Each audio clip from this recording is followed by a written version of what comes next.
అపోస్తల కార్యగ్రంథం 9వ అధ్యాయంలో 4-5 వచనాలు నేను చదువుతున్నాను. సత్యతమ్మ గారు దైవజనుడు మాట చెప్పాడంటే దానికి వినాలంతే. హల్లెలూయా.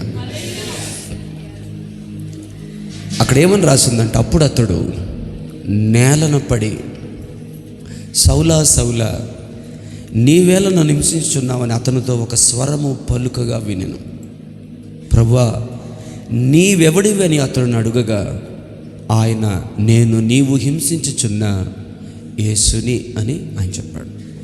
ఈ కాన్వర్జేషన్ ఎవరెవరికి జరిగింది? ప్రభువుకి పౌలుకి. చెప్పండి, ప్రభువుకి పౌలుకి. సంఘాన్ని భయంకరంగా హింసించి మరణానికైనా వారిని పాత్రులుగా చేయాలని కంకణం కట్టుకొని దమస్కు మార్గంలో పౌలు వెళ్తున్నప్పుడు పౌలుని దర్శించారు. ఆ వెలుగులో పౌలు కింద, అప్పుడు సౌలు కింద పడిపోయాడు. పడిపోయినప్పుడు హల్లెలూయా హల్లెలూయా, సౌలా సౌలా నీవేళ నన్ను హింసించుచుంటివి అని ఒక స్వరము విన్నాడు. విన్న తర్వాత తను ప్రశ్న అడిగాడు.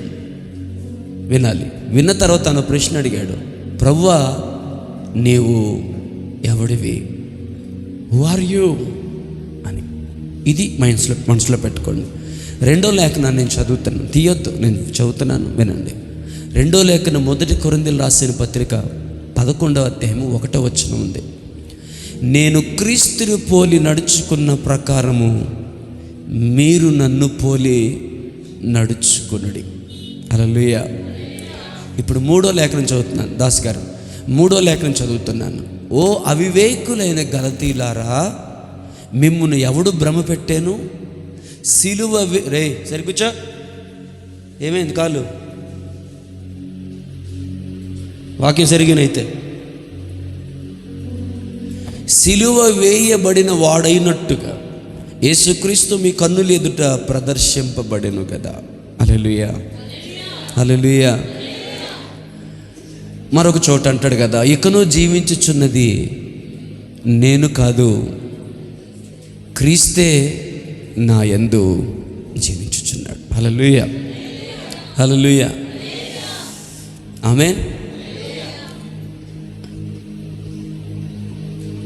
సరే, ఈ లేఖన భాగాలు నేను చదివిన తర్వాత శ్రద్ధగా మీరు ఒక పాఠాన్ని వినాలి అని నేను కోరుకుంటున్నాను. దేవుని మహిమ కలుగును గాక.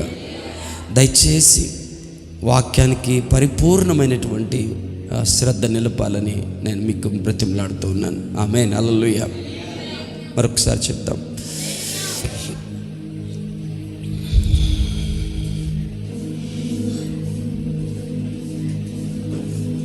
ఆ లేఖనం కూడా ఒకసారి చదివేద్దామని చూస్తున్నాను.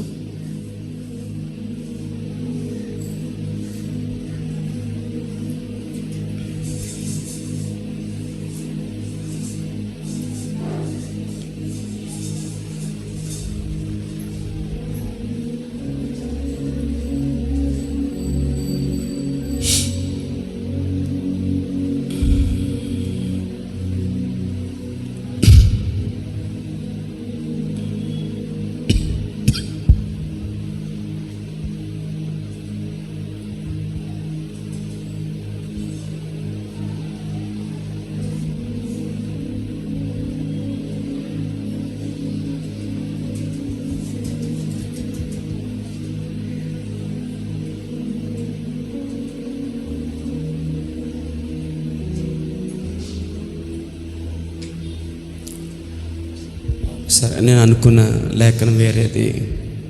ఓకే, పని చేద్దాం. గల్తీలు రాసిన పత్రిక 2వ అధ్యాయం, మీ తర్వాత నేను చదువుతాను. 2వ అధ్యాయం 20వ వచనం కూడా నేను చదువుతున్నాను. నేను క్రీస్తుతో కూడా సిలువ వేయబడి ఉన్నాను, ఇకను జీవించువాడను నేను కాను, క్రీస్తే నా యందు జీవించుచున్నాడు. నేను ఇప్పుడు శరీరమందు జీవించుచున్న జీవితము నన్ను ప్రేమించి నా కొరకు తను తాను అర్పించుకొనిన దేవుని కుమారి యందలి విశ్వాసం వలన జీవించుచున్నాను. హల్లెలూయా. ఒకసారి అందరం దేవునికి స్తోత్రం చెప్తాం. హల్లెలూయా. రైట్. కొందరు కాస్త నిద్రాశక్తులుగా కనబడ్డారు. దయచేసి అలా ఉండొద్దని ప్రభు పేరు మనం చేస్తున్నాను. హల్లెలూయా. సీను బ్రదర్ ఏంటో పాటల్లో కాస్త మీరు ఎట్లా అనడం గమనించాను. నేను తప్పు అయితే క్షమించండి, నేను కరెక్ట్ అయితే కొంచెం సెట్ చేయండి. హల్లెలూయా. చిన్నప్పుడు టీవీ సరిగా రాకపోతే పైకి వెళ్ళి యాంటీనా తిప్పి అటు ఇటు పెట్టి గుర్తుంది, అలా టీవీలు గుర్తున్నాయి. తర్వాత లోపలికి వచ్చి ఆ ట్యూనర్ని వెనకాతలో ఉన్న ట్యూనర్ని ఇలా మెల్లిగా తిప్పి ఇలాగంటే కొంచెం సెట్ అయింది. అమ్మయ్య. అప్పుడు పైనోడు కేకేచ్చు, రే బాగోతుందా కదపరాదని. ఎన్ని పాటలు పడేవాళ్ళం. హల్లెలూయా. బాగా రావడానికి మీకు దండం పెట్టి చెప్పేది ఏంటంటే, దేవుని వాక్యం వినడానికి అనుకూలంగా, హల్లెలూయా, మీ కన్నులను, మీ చెవులను, మీ హృదయాన్ని దేవుని వాక్యం మీలో పని చేయడానికి, వినడానికి కాదు, కేవలం దేవుని వాక్యం మీలో పని చేయడానికి మీరు సెట్ చేయాలని నేను మిమ్మల్ని ప్రాధేయపడుతున్నాను. హల్లెలూయా. సరే, ఆమేన్. శ్రద్ధ వినండి. పెద్ద లోతైన ఉపదేశం కాకపోవచ్చు, బట్ చాలా ఇంపార్టెంట్గా మాత్రం ఈ విషయాన్ని చెప్పి నేను త్వరగా ముగిస్తాను. ఈరోజు వచ్చేవారు టైమింగ్ మారుస్తాను, ఖచ్చితంగా దాన్ని మీరు పాటించాల్సి ఉంటుంది. హల్లెలూయా. వెనకాతల పిల్లలందరికీ ఇబ్బంది లేకుండా కూడా చిన్న ఏర్పాటు చేద్దాం. సరే, వాక్యంలోకి వెళ్ళిపోదాం. Praise the lord. మళ్ళీ చెప్తున్నాను ఈ మాట, మీ కన్నులను, మీ చెవులను, అయ్యా మీ హృదయాన్ని దేవుని వాక్యం మీలో పనిచేయడానికి, నాట్ ఓన్లీ వినడానికి, దేవుని వాక్యం మీలో పనిచేయడానికి మీ హృదయాన్ని ట్యూన్ చేసి సెట్ చేసి పెట్టుకోండి. హల్లెలూయా. అప్పుడు దేవుడు కోరుకున్న బొమ్మ కనిపించుద్ది. ఆమేన్. హల్లెలూయా. లేకపోతే నిష్ప్రయోజనం ఉంటుంది ఈ ఎండలో, ఈ రేకుల కింద, ఈ ఇబ్బందిలో కూర్చోవడం అనేది. రైట్. సో మొదటి మాట ఏమని చదువుకున్నామంటే, సౌలా సౌలా నీవేళ నన్ను హింసించుచున్నావా అని కేకవేసి స్వరం వినబడినప్పుడు, ప్రభువా నీవెవడివి, నాతో మాట్లాడుతున్నది నీవెవరు, ఆ వెలుగులో ప్రత్యక్షమైంది నువ్వెవరు, క్రైస్తవులు హింసించడానికి పోతుండగా నాతో మాట్లాడుతున్న వ్యక్తివి నీవెవరు, నువ్వెవరో నాకు తెలీదు, can you introduce your self, నిన్ను నువ్వు పరిచయం చేసుకోగలవా. ప్రభువా నేను ఎందుకు పిలిచానంటే, ఈ మహా వెలుగులో నీవు ప్రభువే అన్న సంగతి నాకు అర్థమైంది. ఆమె ఏమని సంబోధించాడు, మాట్లాడాలమ్మ వెనకాతల అప్పలంసం గారు ఏమని సంబోధించాడు, అందరిని అడుగుతాను నేను, వెనకాతలు ఉన్నవారు ఏమని సంబోధించాడు.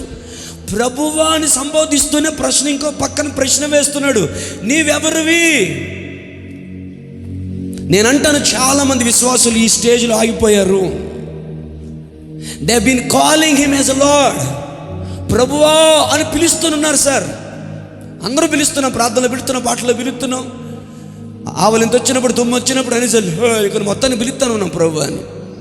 కుక్క ఎదురైతే పిలుస్తాం, పిల్లి ఎదురైతే పిలుస్తున్నాం, ఏదైనా చిన్న తుల్లి పడితే ప్రభువా స్తోత్రం అని ఏచరత్తం చేయమని పిలుస్తాం, ప్రభువా అని పిలుస్తున్నాము. కానీ వెంటనే పక్క ఇంకో ప్రశ్న అడిగాడు, నీవెవరివి. ఈ రోజులో చర్చ్ ఈ ప్లేస్లో ఆగిపోయింది. మనం పిలుస్తున్నాం ప్రభు అని, కానీ ఆయన ఎవరో అన్న ప్రశ్న, ఆయన ఎవరో అన్నట్టు జీవితం, ఆయన ఎవరో అన్నట్టు భయం, ఆయన ఎవరో అన్నట్టు ఆందోళన, ఆయన ఎవరో అన్నట్టు కలతతో కూడిన జీవితాన్ని జీవిస్తూ ఉన్నాం. అవును, మనలో చాలామందికి ఆయన ఎవరో మనం ప్రభు అని పిలుస్తున్నాం. నా ప్రభు అంటున్నాం, నా దేవుడు అంటున్నాం, నా రాజు అంటున్నాం, నా రక్షకుడు అంటున్నాం, నా దుర్గం అంటున్నాం, నా కేడం అంటున్నాం, నా శైలం అంటున్నాం, నా ఆశ్రయం అంటున్నాం, పాడుతున్నాము, ఆనందిస్తున్నాం, కన్నీరు కాడుస్తున్నాం, చదువుతున్నాం, ప్రకటిస్తున్నాం అవకాశం దొరికినప్పుడల్లా. చాలా పేర్లతో మనం పిలుచుకుంటున్నాం, కానీ ఏ పేరుతో నువ్వు పక్క పిలుచుకున్నా ఇంకో ప్రశ్న నేను వెంటాడుతూనే ఉంది. ఎంతమందికి వాక్యం అర్థమవుతుందో లేదో తెలియదు, కానీ వెంటాడుతున్నది ఏంటో తెలుసా, ప్రభువా నీవెవరు. హల్లెలూయా. చేతులెత్తి స్తోత్రం చెప్పండి. ఒక అద్భుతమైన మాట మీకు చెప్దాం అనుకుంటున్నాను. ఈ ప్రశ్నతో ప్రారంభమైనటువంటి అపోస్తులైనటువంటి పౌలు జీవితము ఎక్కడికి వెళ్ళిందంటే, నేను క్రీస్తును పోలి జీవించుచున్న ప్రకారము మీరు నన్ను పోలి జీవించండి అన్న దగ్గరికి వెళ్ళింది. ఎక్కడికి వెళ్ళిందంటే, సిలువ వేయబడిన యేసు క్రీస్తు నా బ్రతుకు మూలముగా ప్రదర్శించబడ్డాడు అన్నంత వరకు వెళ్ళింది. ఎక్కడి వరకు వెళ్ళిందంటే, ఇక నువ్వు జీవించుచున్నది నేను కాదు, క్రీస్తే నా యందు జీవించుచున్నాడు అన్నట్టుగా చేయాడు. ఎక్కడి నుంచి ఎక్కడికి వెళ్ళింది? ఎంతమందికి మాట అర్థమైంది? కొంతమందికి అర్థం కాలేదు. కొంతమందిని ఇక్కడ పెళ్ళం కూడా మానేశాను నేను. ఎందుకు అంటే వద్దులే అనుకున్నాను. వింటే బాగుపడతారు, లేకపోతే నష్టపోయేది మీరే. మీరు వినకపోతే నాకు జరిగే నష్టం ఏముంది? నష్టం ఏమైనా ఉందంటే బాధపడతాను. అది నష్టంగా మంచి తరియో ఉపదేశాన్ని సరిగా వినలేకపోతున్నారు అన్న బాధ ఉంటుంది. పిల్లలు బాగా చదువుకోకపోతే తల్లిదండ్రులుగా మీకు బాధ ఉండదా? మంచి టీచర్స్కి స్టూడెంట్స్ బాగా చదవకపోతే బాధ ఉండదా? నేను రాగానే ఒక వ్యక్తి కురుకుపాట్లు పడతా ఉంటే నేను ఇక్కడికి వచ్చి ఏడ్చాను. ఏమన్నా తెలుసా? దేవా, వీళ్ళందరి కోసం నేను సరిగా ప్రార్థన చేసి రాలేదేమో, అందుకే వాళ్ళు సరిగా లేరేమో నీ సన్నిధిలో. వాళ్ళు నేను తప్పు పట్టట్లేదు ప్రభువా, నాదే పొరపాటు, నేనే సరిగా లేనేమో. ఈ సన్నిధిలో నేను ఇక్కడ నిలబడగానే నీ అభిషేకం ఈ స్థలమంతటిని ఆవరించేటువంటి ఆ కృప నాకు కావాలి ప్రభువా. అప్పుడు ప్రజలు దేవుని భయము చేత నింపబడాలి. అసలు ఆ డోర్లో అడుగు పెడుతుండగానే దేవుని భయం చేత అడుగు పెట్టాలి. అలాంటి పరిచర్య, అలాంటి రోజులు ఈ అభాగ్యునికి దయచేయి ప్రభువా అని ఏడ్చుకున్నాను. నా మట్టుకు నేను క్షమాపణ అడిగి ఏడ్చుకున్నాను. ఒకళ్ళ అన్నం ఎందుకులే అని. హల్లెలూయా. ఈ ఒక్క మాట చాలు ఈ సందేశం మీకు అర్థమైతే కనుక మీ మైండ్లో ట్యూన్ అయి ఉంటే దేవుని వాక్యానికి. ఎక్కడి నుంచి ఎక్కడికి వచ్చాడంటే, హూ ఆర్ థౌ, ప్రభువా నీవెవడివి, నువ్వెవరివో నాకు తెలీదు, ఐ డోంట్ నో యూ, నువ్వెవరివో నేను ఎరుగును, నేను ఎప్పుడు చూడలేదు, నిన్నెప్పుడు వినలేదు, నిన్నెప్పుడు కనలేదు అంటే ఈ ఖండం కాదు, హల్లెలూయా, ఎరుగలేదని. హల్లెలూయా, ప్రైజ్ ది లార్డ్. ఎవరు నువ్వు? ఈ స్వరం కొత్తగా ఉంది, ఈ రూపం కొత్తగా ఉంది, ఈ మహిమ కొత్తగా ఉంది, ఈ పలకరింపు కొత్తగా ఉంది. ఎవరయ్యా నువ్వు?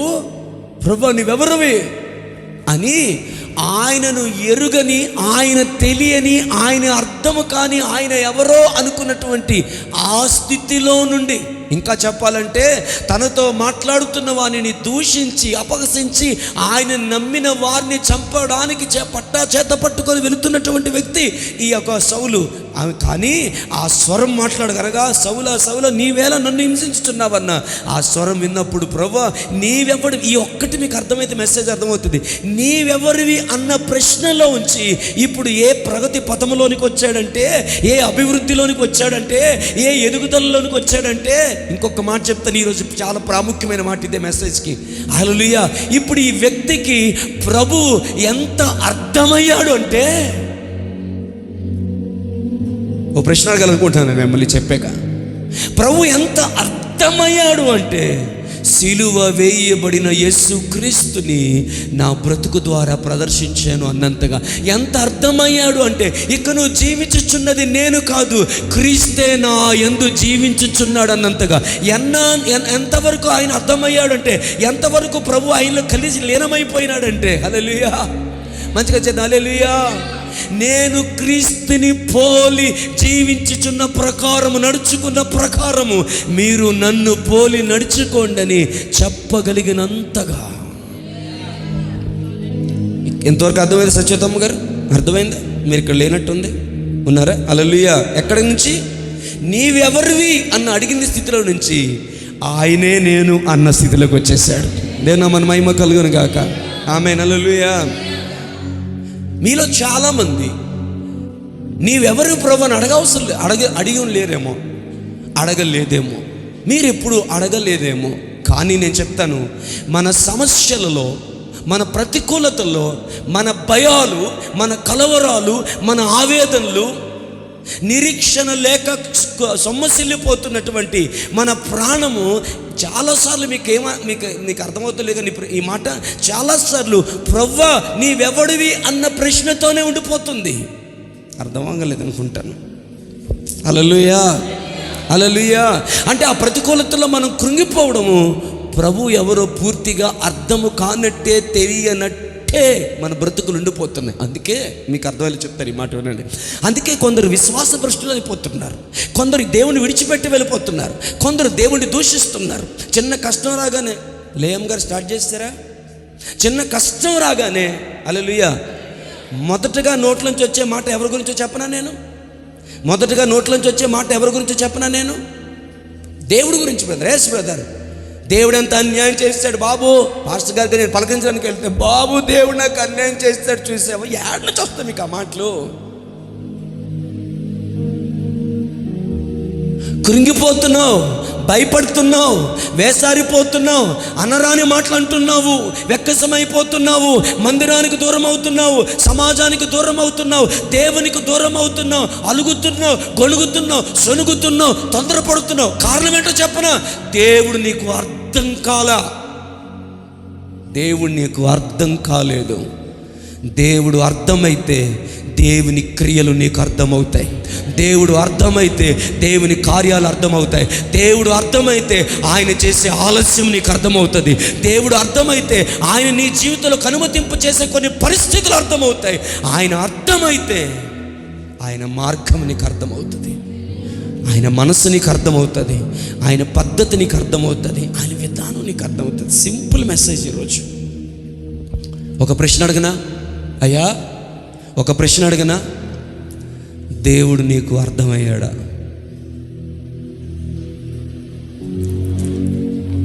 అదే ప్రశ్న మీరు నన్ను అడిగారు అనుకోండి, యథార్థంగా నేనేం చెప్తాను తెలుసా?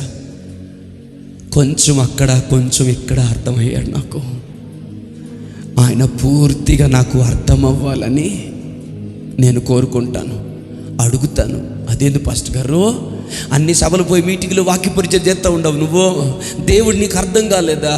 నా సంగతి పక్కన పెడితే హోరేబు పర్వతం మీద పర్సనల్ ఎన్కౌంటర్ కలిగి, పర్సనల్ రిలేషన్ కలిగి, పర్సనల్ రెవల్యూషన్ కలిగి, ఐగుప్తులో 10 అద్భుతాలు చూసి ఎర్ర సముద్రం పాయలైపోతే ఆ 6 నేల మీద నుంచి నడిచి, పగలు మేఘస్తంభముగా రాత్రి అగ్నిస్తంభముగా దేవుని యొక్క భద్రతలో నడిచి, మన్నాను కురిపింపజేసి, బండలోంచి నీళ్ళిచ్చి, దేవునితో ముఖాముఖిగా మాట్లాడి, ఒక నరుడితో మాట్లాడినట్లుగా దేవుడు అనే యెహోవా మోషేతో ముఖాముఖిగా మాట్లాడితే, ఇన్ని అనుభవాల తర్వాత అంటున్నాడు కదా, నేను నిన్ను ఎరుగునట్లు హల్లెలూయా నీ మార్గమును నాకు చూపమని. దేవుని నామానికి మహిమ కలుగును గాక.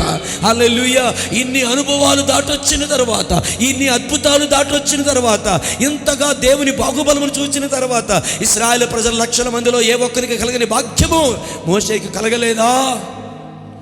లక్షల మంది ముందు కర్ర పెట్టుకొని నిలబడింది మోషే కదా.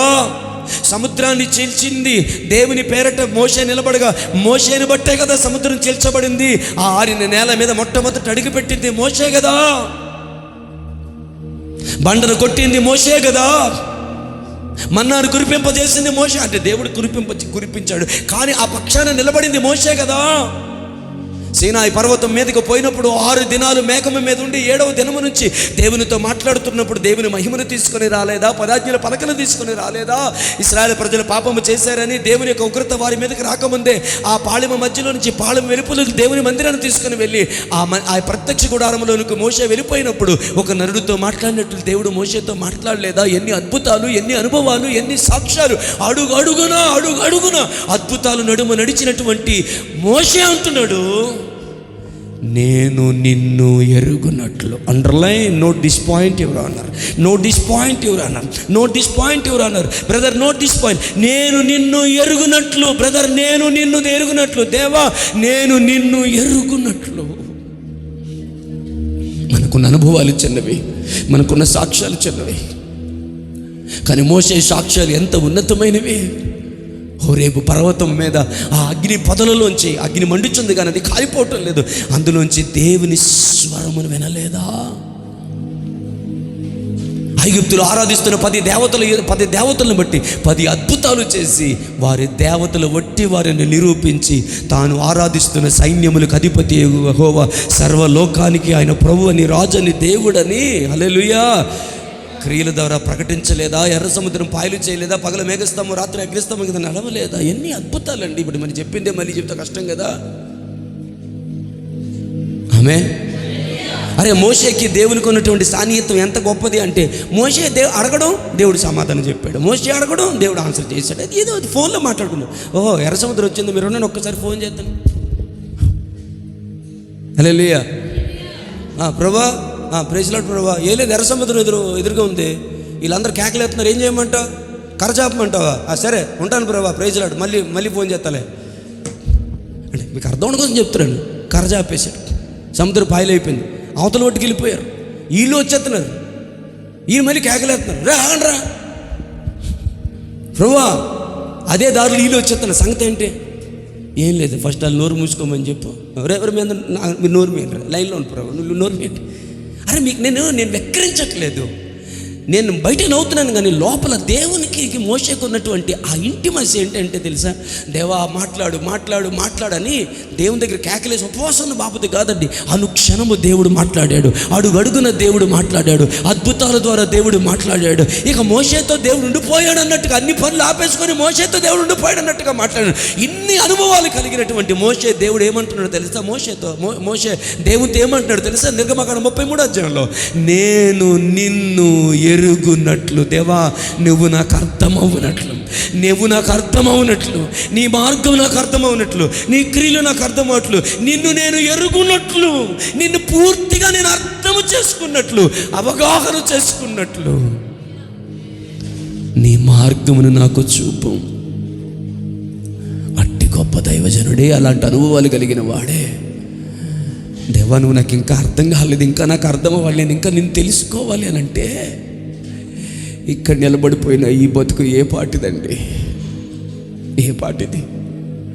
అవునా, మీటింగ్కి వెళ్తున్నాను, అక్కడ కొంచెం ఈ అభాగ్యునికి ఆయన కృప ద్వారా అనుగ్రహించినటువంటి వాక్యపు ప్రత్యక్షతతో, హల్లెలూయా, అంతకంటే ఉన్నతమైన అనుభవాల చేత చెలరేగిపోతూ దేవుని మహిమ కొరకు ప్రజ్వలించబడుతూ అనేకమైన చోట్ల దేవుని మహిమ కొరకు వాడబడుతున్న అనేక మంది దైవజనుల ఆ సమూహములో చివరివాడుగా, కడమవాడుగా, చిట్ట చివరిని ఉన్నవాడుగా, అడుగునుగా నేను ఉన్నవాడుగా నన్ను కూడా ప్రభు కృపతో ఎంచుకొని అక్కడక్కడ చిన్న ప్రత్యక్షతలు అనుగ్రహిస్తుంటే, వాటితో ముందుకు కొనసాగిపోతున్న జీవితం ఈ జీవితం. ఈ వాక్యం మీకు మాట్లాడే ముందు నాకు అవసరం. హల్లెలూయా, హల్లెలూయా. అయ్యా కొద్దిగా హల్లెలూయా చెప్తారండి, కొంచెం మనసు పెట్టండి. హల్లెలూయా. కాబట్టి మోషే లాంటోడే దేవుడు నాకు అర్థం అవ్వాలని కోరుకుంటే, మిమ్మల్ని అడుగుతాను, ప్రకాష్ దేవుడు నీకు అర్థమయ్యాడా? బ్రదర్ దేవుడు మీకు అర్థమయ్యాడా? దాస్ గారు దేవుడు మీకు అర్థమయ్యాడా? మీరు అంత ఎక్కువ బాబుని పట్టించుకోకండి. రాముగారు దేవుడు అర్థమయ్యాడా? సీనియర్ దేవుడు అర్థమయ్యాడా? మీరేమనుకుంటారు పాస్టర్ గారు మాకు అర్థమయ్యాడు అంటే? హల్లెలూయా. మీలో కొంచెం మందికి కొంచెం దేవుడు అర్థమయ్యాడు, కానీ మీలో చాలామందికి దేవుడు అర్థం కాలేదు. అందుకే నీ పాపిష్టి బతుకుని వదులుకోవడం నీకు ఇష్టం లేదు. నీ రోహత జీవితాన్ని, నీ కంపు జీవితాన్ని నీకు వదులుకోవడం ఎందుకు ఇష్టం లేదంటే, దేవుడు అర్థం అవ్వలేదు, ఆయన ప్రేమ అర్థం అవ్వలేదు, ఆయన కార్యాలు అర్థం అవ్వలేదు, ఆయన నీ కొరకు ఏమి సిద్ధపరిచాడో అవి నీకు అర్థం అవ్వలేదు. పాస్టర్ గారు ఈరోజు మెసేజ్ టైటిల్ ఏంటి పాస్టర్ గారు అని మీరు అడిగితే, ఈ ప్రశ్నే, ఈ టైటిల్ ఏంటంటే, దేవుడు నీకు అర్థమయ్యాడా? ఒకవేళ అర్థమైతే ఎంత అర్థమయ్యాడో.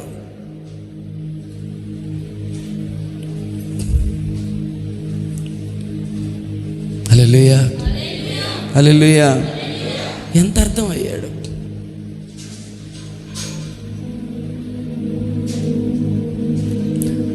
మోషేకి ఎంత అర్థమయ్యాడు? దానియేలుకి ఎంత అర్థమయ్యాడు? దావీదుకి ఎంత అర్థమయ్యాడు దేవుడు? అబ్రహాముకి ఎంత అర్థమయ్యాడో దేవుడు?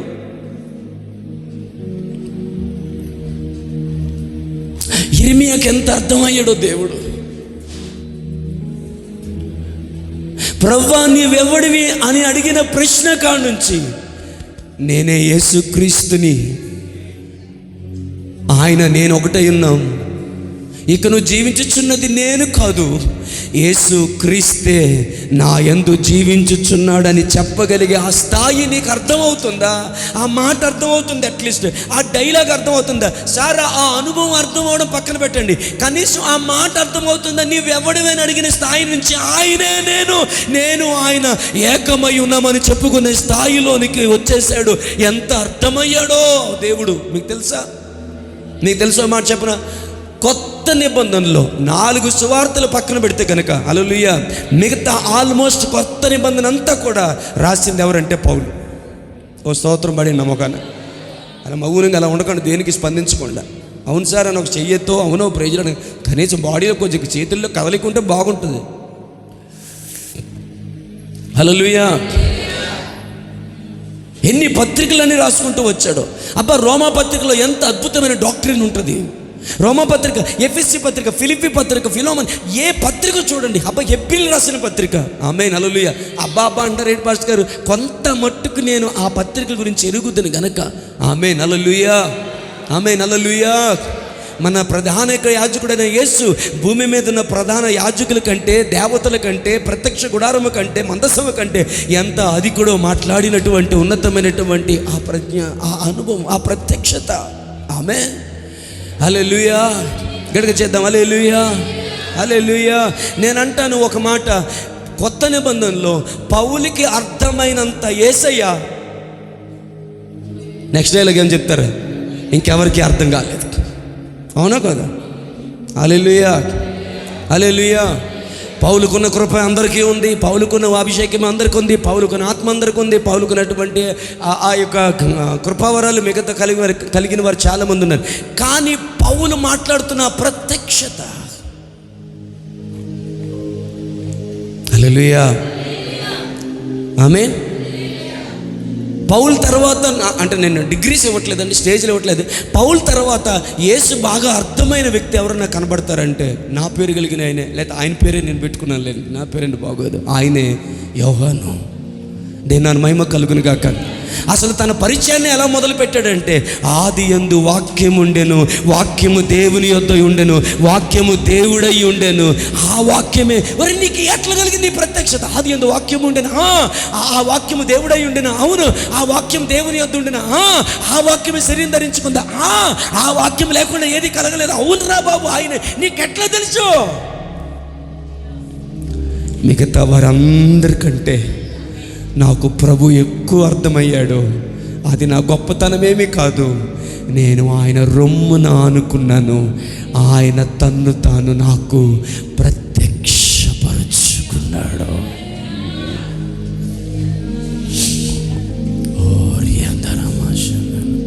అర్థమయ్యాడు దేవుడు.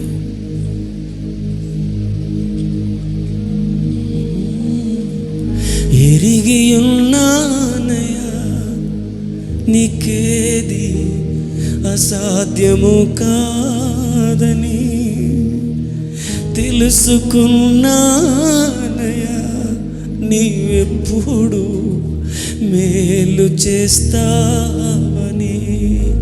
మార్పులేని దేవుడు నీవని మాట ఇచ్చి నెరవేర్చుతావని. మార్పులేని దేవుడు నీవని మాట ఇచ్చి నెరవేర్చుతావు. మారని వాగ్దానములను నా కొరకే దాచి ఉంచినావని. మారని వాగ్దానములను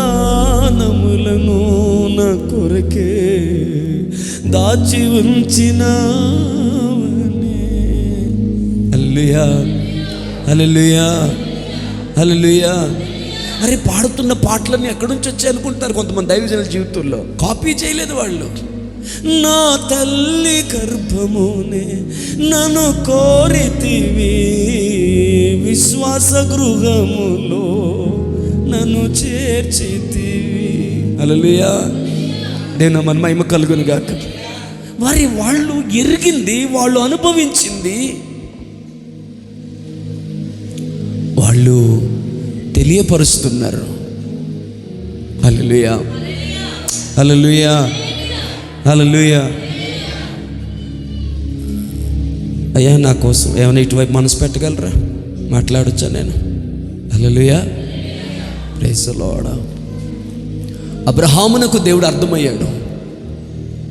ఒక మాట చెప్తాను, పై మాటలు చెప్తున్నాను, అవుట్లైన్స్లో వెళ్తున్నాను నేను. అబ్రహామునకు దేవుడు అర్థమయ్యాడు.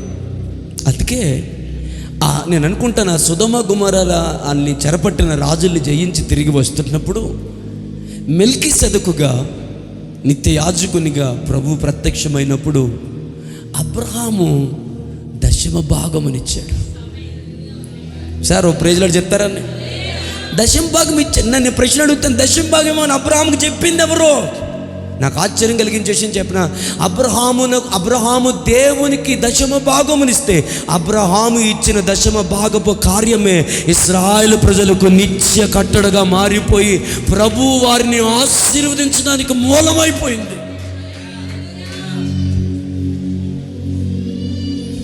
దేవుని పరిశుద్ధ నామమునకు అత్యంత మహిమ కలుగును గాక. హల్లెలూయా. అసలు ఈ ముచ్చట కంటే ముందు ముచ్చటే నాకు ఇంకా అసలు ఆ దశమ భాగం ఇస్తున్నాడు దేవునికి. నాకు అనిపిస్తుంది దేవుడు అర్థమయ్యాడు అబ్రహాముకి. దేవుని నామమున మహిమ కలుగును. గట్టిగా దేవుని స్తోత్రం చేద్దామా? హల్లెలూయా. అబ్రహామా, చిత్తము నా ప్రభువా, నీకొక్కగానొక్కడై ఉన్నటువంటి నీ కుమారుడిని ఇస్సాకును, అనగా నీవు ప్రేమించుచున్న ఇస్సాకును నేను చూపించబోయే దేశంలో ఒక పర్వతం మీద నీ కొడుకు నాకు దహన బలిగా అర్పించాలి అంటే మారు మాట మాట్లాడకుండా తెల్లవారక ముందే గాడిద గంత కట్టి పనివారిని తీసుకొని కట్టెలు తీసుకొని నిప్పు తీసుకొని బయలుదేరి వెళ్ళిపోయాడే బలి ఇవ్వడానికి. ఏంద్రా ఈ ముసలోడు ధైర్యం అంటే దేవుడు అర్థమయ్యాడు కాబట్టి. చెప్పలు కూడా దేవుని మహిమపడతాం. దేవుడు అర్థమయ్యాడు కాబట్టి, దేవుడు అర్థమయ్యాడు కాబట్టి, ఆయన మనసు అర్థమైంది కాబట్టి, ఆయన క్రియలు అర్థమైనాడు కాబట్టి, ఆయన అంత గొప్పవాడు అర్థమైనాడు కాబట్టి. అరే మునుపైతే నేను దేవుణ్ణి ఎరుగను, కానీ నేను ఒకవేళ నా కొడుకుని దహన బలి అర్పిస్తే ఆ బూడిదలో ఉంచి కూడా నా దేవుడు మరలా ఇస్సాకుని నా కొడుకు పుట్టించి నాకు ఇవ్వగలడు అని అర్థమయ్యాడు కాబట్టి. అర్థమైతే ఆరాధిస్తాం, అర్థమైతే ఆనందిస్తాం, అర్థమైతే నిరీక్షణతో సాగిపోతాం, అర్థమైతే భయపడవు, అర్థమైతే కృంగిపోవు, అర్థమైతే నలిగిపోవు, అర్థమైతే తొందరపడవు, అర్థమైతే దేవుణ్ణి విమర్శించవు. ఆయన అర్థమైతే ఒక్క మాట ఆయన గురించి నీ నోట్లోంచి వ్యతిరేకంగా రాదు. ఏం చేశాడు దేవుడు? ఏమైంది దేవుడు? నీ వద్దులేండి, బాగోదు, నీ బతుక్కోడి మంచి లేదు, ఒక నాణ్యం లేదు, ఒక పద్ధతి లేదు, ఒక విధానం లేదు, ఒక మాట తీరు లేదు, పాపిష్టి బతుకుతూ దేవుడు అంటావా? దేవుడు అన్యాయం చేశాడు, దేవుడు నన్ను కనుకరించలేదు, దేవుడు నన్ను చూడలేదు, దేవుడు నన్ను పట్టించుకోలేదు, దేవుడు నాకు అక్కర్లేదు, దేవుడే వదిలేండి నన్ను. పాస్టర్ గారు వదిలేరా? సిగ్గుందా నీకు కొంచెమైనా? ఇలాంటి పాపిష్టి మాటలు మాట్లాడడానికి నోరెట్లు వస్తుంది? ఎందుకు వస్తున్నాయో చెప్పన మాటలు? దేవుడు నీకు అర్థం కాలేదు.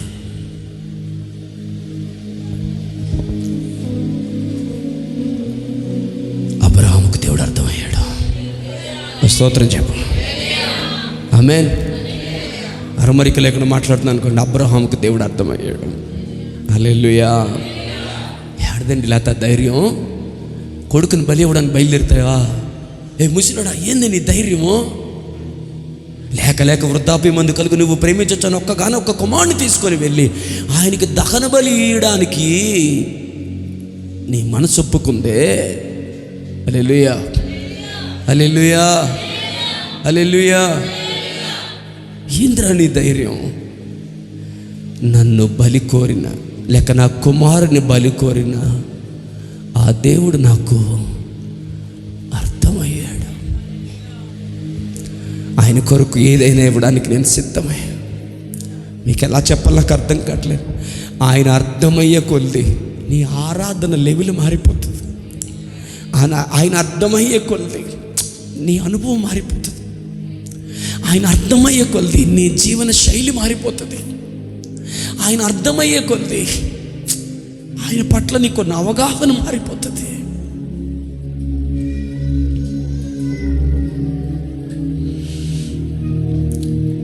ఫస్ట్ టైం నేను దైవజన వరప్రసాద్ గారిని చూసినప్పుడు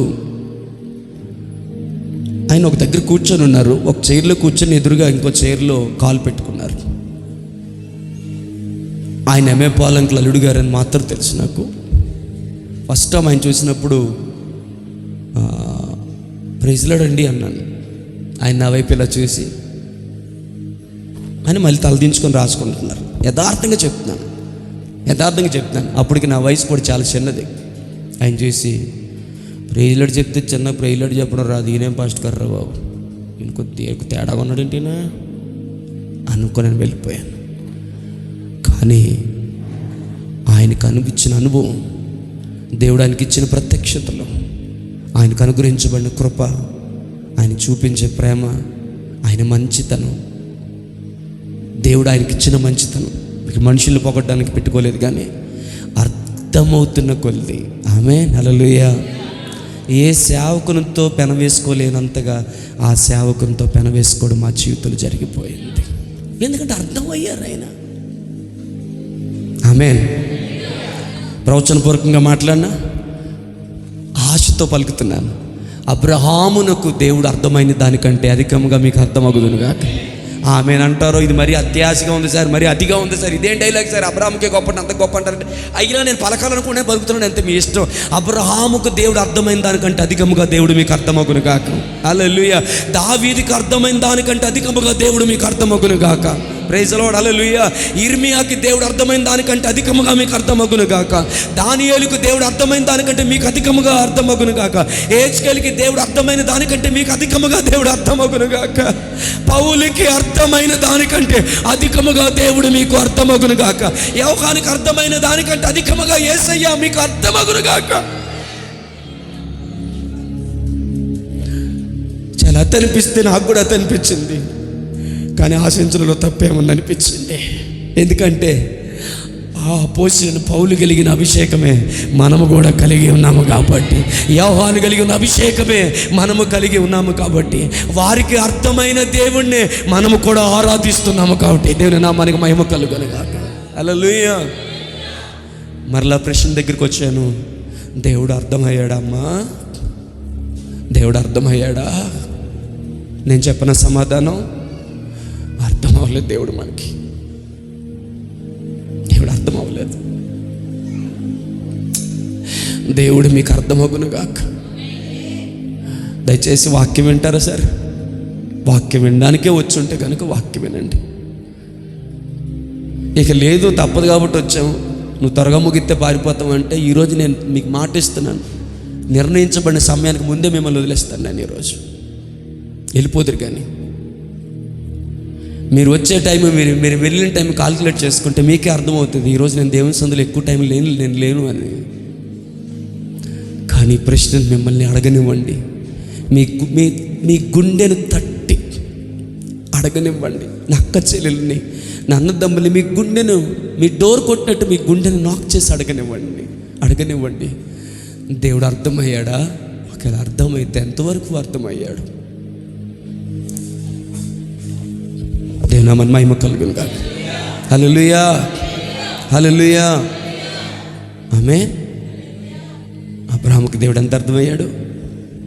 తన కుమారుణ్ణి బలి ఇచ్చేసి అంతగా అర్థమయ్యాడు. హల్లెలూయా. యేసేపుకు దేవుడు ఎంత అర్థమయ్యాడు? పరాయి దేశంలో తను ఒంటరివాడైపోవడానికి, అన్నదమ్ముల చేత ద్వేషించబడ్డానికి కారణం ఆ దేవుడేగా. ఆ దేవుడే పట్టించుకుంటే పరిస్థితి రాదుగా నాకు. కాబట్టి నన్ను వదిలేసి, నన్ను శ్రమల పాలు చేసి, నా తల్లికి దూరం చేసి, నా తండ్రికి దూరం చేసి, అన్నదమ్ములు నన్ను ద్వేషించాలి చేసి బానిస బతికేలా నేను చేసినటువంటి నా తండ్రి ఆరాధిస్తున్న దేవుడిని నేను ఆరాధించను.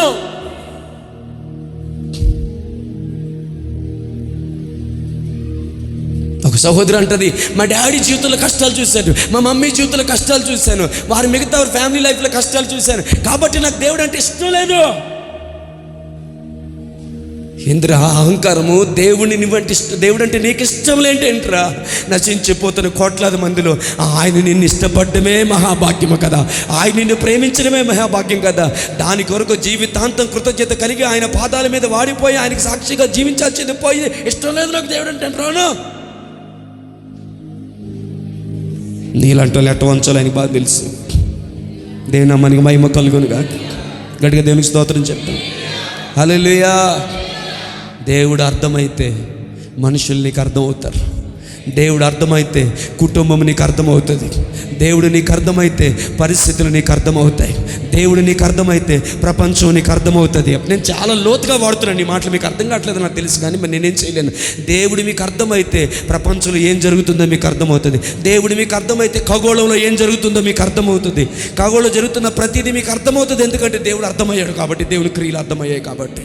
నీ జీవితంలో ఏదైనా పరిస్థితి వచ్చిందంటే నువ్వు భయపడవు, ఎందుకంటే దేవుడు నీకు అర్థమయ్యాడు కాబట్టి. మేలు కొరకే సమస్తమును సమకూడి ఆయన జరిగించుచున్నాడు అన్న మాట నీకు అర్థమయ్యింది కాబట్టి హల్లెలూయా. నువ్వు భయపడవు, నువ్వు తొందరపడవు, నువ్వు కృంగిపోవు. దేవుని దూషించు, దేవుని అవమానపరచు, దేవుని గురించి నిజంగా మాట్లాడేటువంటి మాటలు రావు. సేవకుల మీద తిరుగుబాటు నీకు రాదు. ఎందుకో తెలుసా? నిన్ను నిర్మించడానికి కొన్నిసార్లు దేవుడు ఆ సేవకుడినే వాడుకుంటున్నాడు అన్న సంగతి నీకు అర్థమైంది కాబట్టి. నీ మనసు బాగున్నప్పుడు, మీకు మంచిగా ఉన్నప్పుడు హల్లెలూయా. మీరు నన్ను కొట్టినా పర్లేదు అంటావు. ఎవరిని? సేవకుడిని. కొట్టేదాకా అవసరం లేదు. చిన్న మాట అంటే ఓర్చుకోలేని తిరిగి మరలా మాటలు అనేసే స్థితికి వెళ్ళిపోతావు. ఎందుకో తెలుసా? ఎందుకో చెప్పనా? నీకు సేవకుడు ఎవరో అర్థం కావడం కాదు, నీకు దేవుడు నీకు అర్థం కాలేదు. నేను చాలా లోతుగా మాట్లాడాను ఈ మాట. ఎంతమంది కనెక్ట్ అవ్వగారు నాకు తెలియదు. దేవుడు నీకు అర్థమైతే దైవజనుడు నీకు అర్థమవుతాడు. ఒకవేళ దేవుడు నీకు అర్థమైతే దైవజనుని వైఖరి కఠినంగా నీ మీద ఉన్నా నీకు అర్థమవుతుంది. ఎందుకు అర్థమవుతుందంటే హల్లెలూయా, నాలో ఎక్కడో చేదైన వేరు మొలిచింది, దానిని చిదిపివేయడానికి, దానిని విరిచివేయడానికి, దానిని తీసివేయడానికి, నా అహాన్ని పగలగొట్టి విరిగి నలిగిన హృదయాన్ని నాలో కలుగ చేయుటకు ఇప్పుడు దైవజనుని యొక్క కఠినమైన వైఖరిని దేవుడు వాడుకున్నాడు. అందుకు దేవునికి స్తోత్రం అని కేక వేస్తావు. ఎందుకంటే దేవుడు నీకు అర్థమయ్యాడు కాబట్టి. దేవుని కార్యాలు నీకు అర్థమయ్యాయి కాబట్టి. అందుకు అమ్మ నా వైపు చూస్తారా? అందుకు యేసేపు ఏమన్నాడో తెలుసా?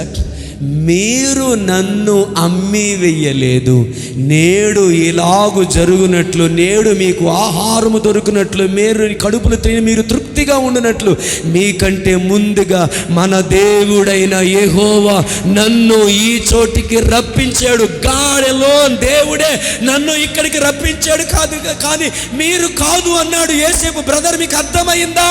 యేసేపుకి దేవుడు అర్థమయ్యాడు. చప్పట్లు కొట్టి దేవుని నామమున మహిమపడతాం. అందుకే మనుషుల్ని నిందించలేదు, మనుషులను అవమానపరచలేదు. మీకంటే ముందు నేను మిమ్మల్ని నేను పోషించినట్లు దేవుడు నన్ను తీసుకొచ్చి ఇక్కడ పెట్టాడు అంటున్నాడు. మీకు అర్థమైందో లేదో నాకు తెలియదు, చెప్తున్నా, నాకు అర్థమవుతుంది. యేసేపుకి దేవుడు అర్థమయ్యాడు. యేసేపుకి వాళ్ళ నాన్నకి ఎందుకు దూరం అయ్యాడో అర్థమయ్యింది. యేసేపుకి వాళ్ళ అన్నలు తను ఎందుకు చీకటి గుంట్లో తోసివేసి అమ్మి వేశారో అర్థమయ్యింది. ఎందుకు పొతీఫర్ ఇంట్లో నమ్మకంగా పనిచేస్తే తన భార్య నేరము మోపి నన్ను జైల్లో పెట్టించిందో అర్థమయ్యింది.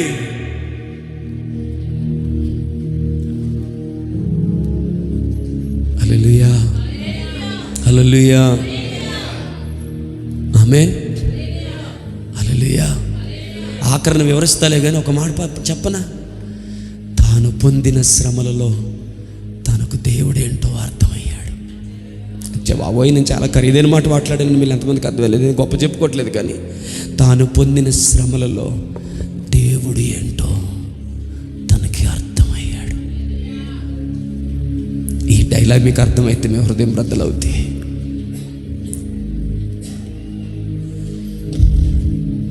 హల్లెలూయా, హల్లెలూయా. అమ్మా నా వైపు దయకృప, నా వైపు మనకి మనుషులు అర్థమయ్యారు, సెల్ ఫోన్ అర్థమైంది, కంప్యూటర్ అర్థమైంది. హల్లెలూయా. ఒక కొత్త కారులో కూర్చుని 5-10 నిమిషాల్లో కారు ఏంటో నీకు అర్థమైపోయింది కదా ఆనంద్? ఒక కొత్త కారులో కూర్చుంటే 10 నిమిషాల్లో కారు ఏంటో మనకు అర్థమైపోయింది. మనం పనిచేసే దగ్గర ఓనర్ ఎలా ఉంటాడో మనకు అర్థమైపోయింది, సూపర్వైజర్ ఎలా ఉంటాడో అర్థమైపోయింది, వాళ్ళకి ఏ బిస్కెట్ వేస్తే పడుతారో వాళ్ళకి అర్థమైపోయింది. భార్య అర్థమైంది, భర్త అర్థమైంది, పిల్లలు అర్థమయ్యారు, తల్లిదండ్రులు అర్థమయ్యారు, బంధువులు అర్థమయ్యారు, స్నేహితులు అర్థమయ్యారు. నువ్వు కొనుక్కున్న కొత్త ఫోన్ నీకు అర్థమైంది. నేను ఎప్పటి వరకు కూడా నాకు ఫోన్ తెలిసిన కాడ నుంచి నేను వాడింది శాంసంగే. ఈ శాంసంగ్ కూడా ఏడోడు చూస్తే డబ్బులు ఎత్తాను, మరి చూద్దాం. శాంసంగ్ ఫోన్, ఇప్పుడు వివో వాడుతున్నాను నేను. హల్లెలూయా, హల్లెలూయా. కొంతవరకు, అంతా కాకపోయినా కొంతవరకు ఆ ఫోన్ అర్థమైంది. ఫోన్తో కూర్చొని ఇది ఏంటి, దీని సంగతి ఏంటని కూర్చొని నేను, అందుకనే మనకు ఉపయోగపడేంతవరకే. హల్లెలూయా. పోనీ మీలో చాలామందికి ఫోన్ అర్థమైంది. ఇది ఉందరా, ఇలాగ ఉండేలా ఉందంటే మనం ఎవరు చెప్తానండి నాకు. హల్లెలూయా. మీరు 5G డేటా వేసుకొని అన్లిమిటెడ్ అనేది ఏదో ఉంటుంది, దాన్ని కనుక మీరు క్లిక్ చేస్తే మీకు అన్లిమిటెడ్ డేటా అండి, 5G అన్లిమిటెడ్ డేటా అవుతుంది. నిజమేనంటే నిజమే గారు, ఇదిగోండి అంటున్నాడు. తెలియదు మనకి. ఫోన్ అంత అర్థమైంది కదరా, దేవుడు ఎందుకు అర్థం కావట్లా? నన్ను బీకిడి కూర్చోబెట్టు.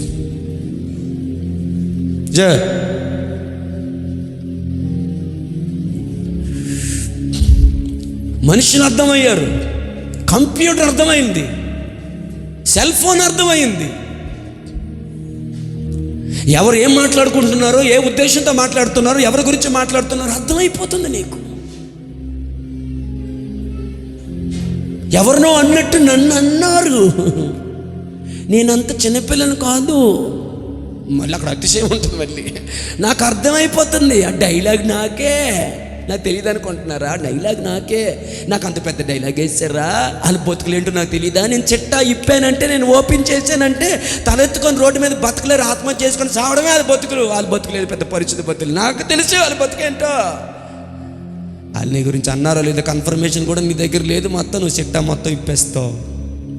ఎందుకంటే నీకు తెలిసిపోయింది, నీకు అర్థమైపోయింది వాళ్ళు నీ గురించే మాట్లాడారని. దేవుడు అర్థం కాలేదేమి పిష్టి బతుక్కి.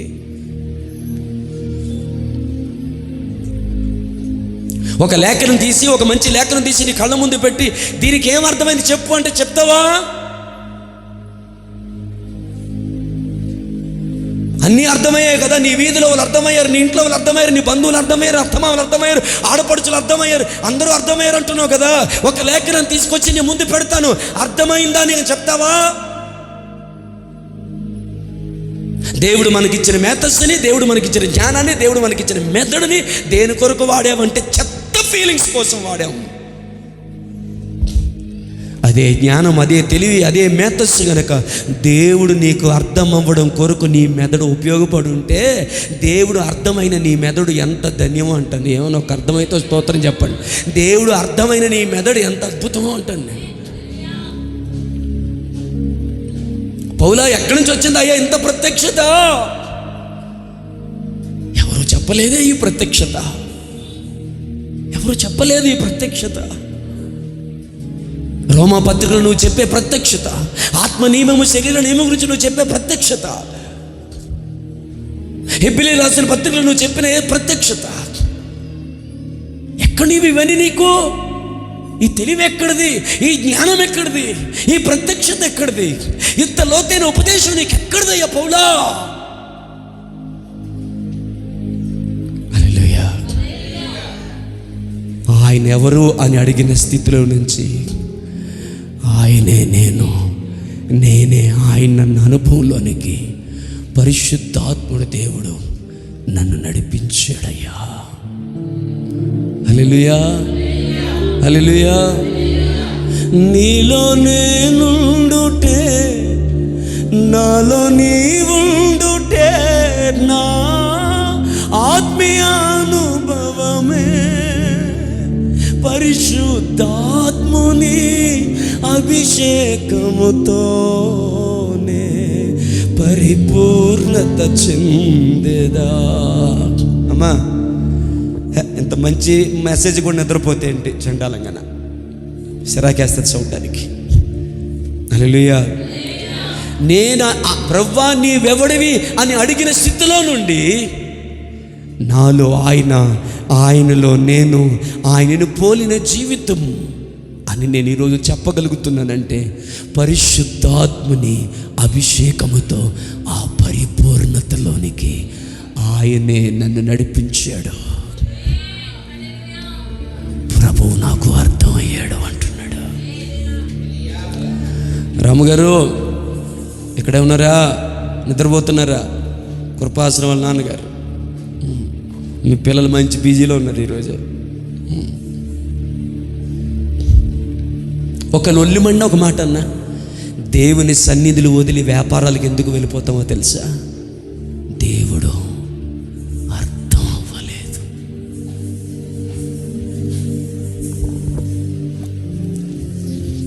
ఆమేన్.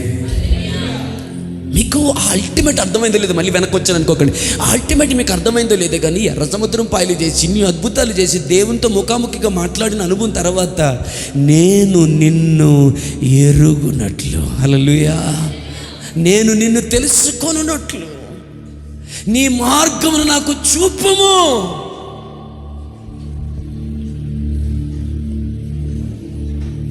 హల్లెలూయా. రండి, టైం అయింది. హల్లెలూయా.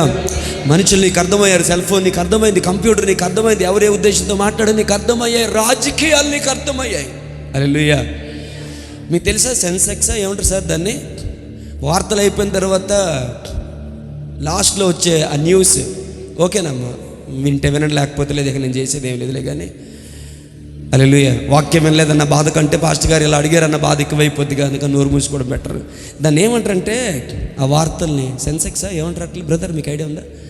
బిజినెస్ చెప్తాడు కదా, షేర్స్ డౌన్ అయ్యాయని, స్టాక్ మార్కెట్ గురించి. హల్లెలూయా, హల్లెలూయా. నాకు అస్సలు అర్థం కాదు అది. హల్లెలూయా. చీటీలు వేస్తారా? చీటీలు మన ఊర్లో అట్లా చీటీలు వేస్తారు కదా, ఆ చీటీల గురించి ఒక ఇద్దరు మన చర్చిలో తమ్ముళ్ళు ఇద్దరు కనీసం నాకు 100 సార్లు చెప్పుంటారు. మీరు నమ్మండి నమ్మకపోండి, నాకు అర్థం కాలేదు అది. ఆ సెన్సెక్స్ ఆ వార్తలు ఏంటో నాకు అర్థం కావు, ఆ షేర్లు గీర్లు అంటారు, మనకు అర్థం కావట్లా. హల్లెలూయా.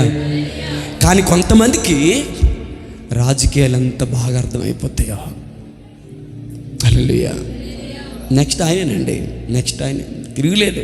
ఇదిగో ఇది ఆ మధ్య కరోనా ఎవరో చూశాను, వాడు ఈ పోలింగ్ సిస్టమ్ ఎలా జరిగింది, అర్ధరాత్రి పూట పోలీస్ ఎలా జరిగినాయి, అందులో మతలబు జరిగిందన్నానికి కారణం ఏంటని చెప్పేసి ఒక బోర్డు వేసేసి దాని మీద లెక్కలతో పరిగెలతో వేసేసి ఎంత కాల్కులేట్ చేసి చెప్పేస్తుంటే, హల్లెలూయా, సింగిల్ ఓట్లతో సహా ఇన్ని లక్షలు దాని టైమింగ్ ఎంత, ఇంత టైం పడుతుంది, ఇంత టైం ప్రకారం ఒక్కొక్కరు ఓటు వేయడానికి ఎంత టైం పడుతుంది, ఇంత పడుతుంది, ఇంత గంటలు ఇన్ని ఓట్లు పడినప్పుడు ఈ టైంలో ఇన్ని ఓట్లు ఎలా పడి ఇదంతా ఎలా జరిగింది, ఏదో కాల్కులేట్ చేసేసింది అని. హల్లెలూయా. మొత్తాన్ని ఫైనల్గా ఆయన చెప్పాలనుకుంది ఏంటంటే, మన కొద్దిగా ముచ్చట మీకు అర్థం అని చెప్పి లేనిపోయిన తగ్గ తెచ్చిపెట్టకండి. నాకు ఫైనల్గా అర్థమైంది ఏంటంటే, అంటే ఇవేం మాత్రం జరిగిందని ఆయన నిరూపించడానికి ఆయన వంతు ప్రయత్నం చేశాడు. ఆడి జ్ఞానం చూసి మధ్య పోయింది నాకు. మదం ఎక్కడ ఉన్నవా? హల్లెలూయా, హల్లెలూయా. పరిస్థితులు మనకు అర్థం అవ్వట్లేదు, అందుకే తొందరపడుతున్నాం. దేవుడు మనకు అర్థం అవ్వట్లేదు, అందుకే ప్రతి పరిస్థితిని మన చేతుల్లోకి తీసుకుంటున్నాం. తీసుకొని ఏదో చేసామనుకుంటున్నాం. అమ్మా షారోన్ విన్నావా ప్లీజ్? మన చేతుల్లోకి తీసుకొని ఏదో చేసామనుకుంటున్నాం మనం. నయోమి అదే చేసింది. తన చేతుల్లో తీసుకుంది పరిస్థితిని, సమస్తాన్ని కూడా కోల్పోయింది. హల్లెలూయా. పిల్లలంటే నాకు ఎక్కువే, కానీ వాక్యం కంటే ఎక్కువ కాదు. Please praise the Lord. Hallelujah, హల్లెలూయా.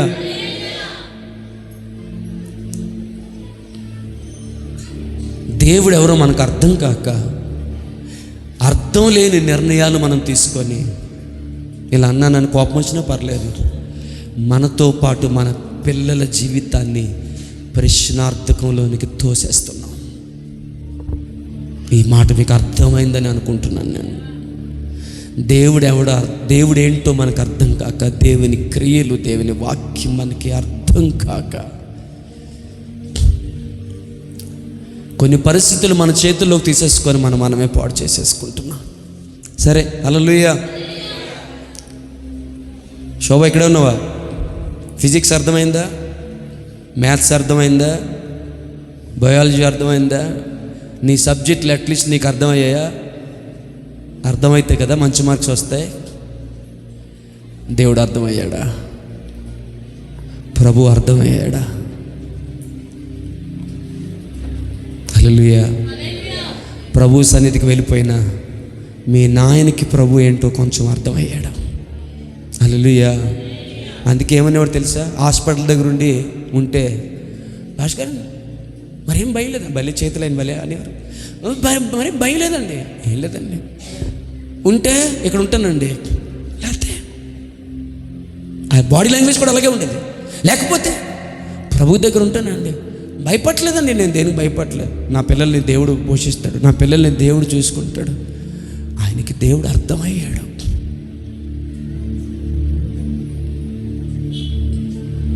హల్లెలూయా. దేవుని నామానికి మహిమ కలుగును. దేవుని నామానికి మహిమ కలుగును గాక. నేను కొన్ని మాటలు అలా పైపైన వెళ్ళిపోతున్నాను, కానీ ఆ మాటల తీవ్రతను మీరు అర్థం చేసుకుంటే బాగుంటుంది. దేవుడు మీకు అర్థమైతే మనుషులు కూడా మీకు అర్థమవుతారు. దేవుడు మీకు అర్థమైతే మీరు ఎదుర్కొనే పరిస్థితులు మీకు అర్థమవుతాయి. దేవుడు మీకు అర్థమైతే ఆ లోటు, ఆ రోగం, ఆ నింద, ఆ అవమానం ఎందుకు మీరు ఎదుర్కోవలసి వస్తుందో మీకు అర్థమవుతుంది. హల్లెలూయా, హల్లెలూయా, హల్లెలూయా. ఆమేన్. చిన్న ఉప్పు అమ్ముకొని అమ్మేవాడు ఆఖరికి అంచెలంచెలుగా పెరిగి ఉప్పు ఫ్యాక్టరీకే యజమాని అయ్యాడు. ఇక్కడ మందిరంలో కూడా కనబడట్లా, మందిరానికి రావట్లేదు. ఏమంటే కొంచెం ఆ బీజ్ ఈ బీజ్ అంటున్నాడు. ఒకరోజు ఉప్పుని వచ్చింది, ఆ సముద్రం పక్కన గూడెంలో ఉన్నటువంటి ఉప్పు అంతటిని కూడా లాక్కొని వెళ్ళిపోయింది. అయ్యో అసలే బ్రదర్కి షార్ట్ టెంపర్, ఏమైపోయాడో మొత్తానికి గురేసుకున్నాడు ఏంటని పాస్టర్ గారు భయం వేసి ఓదార్దామని చెప్పి గబగబా వెళ్తే ఏ కొట్లో చూసినా, ఏ గుడాంలో చూసినా ఆయన కనిపించట్లేదు. వర్కర్లు అడిగితే మాకు కూడా కనిపించట్లేదని భయం వేస్తుంది అంటున్నారు. వెళ్తుంటే చిట్ట చివరిన ఒక చిన్న గుడంలో ఉన్నాడు. మెల్లిగా తలుపు తీసేసరికి మోకాళ్ళ మీద ఉన్నాడు. కాసేపు అలా నిలబడి ఆ దైవజను భుజం మీద చేయి వేయగానే దైవజన్ గట్టిగా పట్టుకొని ఏడ్చేశాడు. బ్రదర్, ఉప్పంతా సముద్రంలోకి వెళ్ళిపోయింది. లక్షల రూపాయల సరుకు, మీరు ఏమైపోయారని భయం వేసింది అంటే. హల్లెలూయా, హల్లెలూయా, హల్లెలూయా. ఆ బ్రదర్ అంటారంట, భయమేమి లేదు సార్, ఉప్పంతా వెళ్ళిపోయింది కాబట్టి మరలా నేను యేసుకు దొరికాను. మీకు అర్థమైంది నాకు తెలియదు, కానీ ఉప్పంతా వెళ్ళిపోయింది కాబట్టి యేసయ్యకి నేను మరలా దొరికాను. ఉప్పు నన్ను విడిచిపెట్టి వెళ్ళిపోయింది కాబట్టి నేను కోల్పోయిన యేసుని మరలా నేను సంపాదించుకోగలిగాను అన్నాడు. వాడికి అర్థమైంది ఉప్పు ఎందుకు వెళ్ళిపోయిందంటే ఆయనను తిరిగి సంపాదించుకోవడం కోసమని. ఎంత ఉప్పు వెళ్ళిపోయిందో అంత రెండంతల ఉప్పు మరలా దేవుడు తీసుకొచ్చి వెనక్కిచ్చాడు. ఎందుకో తెలుసా? వాడికి యేసు అర్థమయ్యాడు, ఆయన క్రియలు అర్థమైనవి కాబట్టి. చిన్న కష్టం వచ్చింది, బాధ వచ్చింది, నేను రండి వెళ్ళిపోదాం రండి, భర్త చేపట్టుకొని సంఘం వద్దు, ఎవరొద్దు, మనకి వెళ్ళిపోద్దాం. ఎందుకంత తొందరపాటు? ఎందుకంత తొందరపాటు? ఎక్కడికి వెళ్ళిపోతావు? ఎక్కడికి వెళ్ళిపోతావు? ఇంట్లో కూర్చొని ఏం చేస్తావు? మీ అందరికీ ఒక మాట చెప్తాను. ఇదే మాట జఫన్యా అని కూడా పలుకుతూ ఉంటారు, నాకు చాలా ఇష్టం. హల్లెలూయా. నా బతుకులో ఏం జరిగినా హదసా, నా బ్రతుకులు ఎప్పుడు ఏం జరిగినా ఆయన తప్ప నాకు వేరే దిక్కు లేదు. అవతల బా నీలాంటి పాపిష్టి బతుకు నాకు అక్కర్లేదు అని ఆయన నన్ను తోసేసిన ఆయన తప్ప నాకు దిక్కు లేరు. ఎక్కడికి వెళ్ళిపోతావు? ఎవరి మీద అలుగుతావు? ఇంకో దిక్కుందా? ఇంకో దేవుడు ఉన్నాడా నీకు? ఇంకెవరు ఉన్నారా నీకు సహాయం చేసేవారు?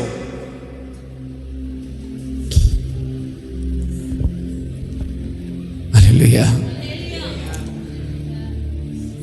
ఒకసారి దేవుడితో ఎలా ఏడుస్తానంటే, నా ప్రార్థన వినకపోయినా నేను నిన్ను వదులుకోలేను, నువ్వు నన్ను అసహించుకోవు. ఒకవేళ అసహించుకున్నా నేను నిన్ను వదులుకోలేను. నాకు నువ్వు తప్ప బతుకులేదు, నువ్వు తప్ప దిక్కు లేదు, నువ్వు తప్ప ఆశ్రయం లేదు, నువ్వు తప్ప ఆదుకునేవారు లేరు. నువ్వు కనికరించకపోతే కనికరించేంతవరకు నీ పాదాల దగ్గర పడి ఆడటం తప్ప, ఈ టాబ్లెట్ కాకపోతే ఇంకో టాబ్లెట్, ఈ డాక్టర్ కాకపోతే ఇంకో డాక్టర్ అనుకున్నట్టుగా నాకు నువ్వు తప్ప ఇంకో దిక్కు లేరు ప్రభువా.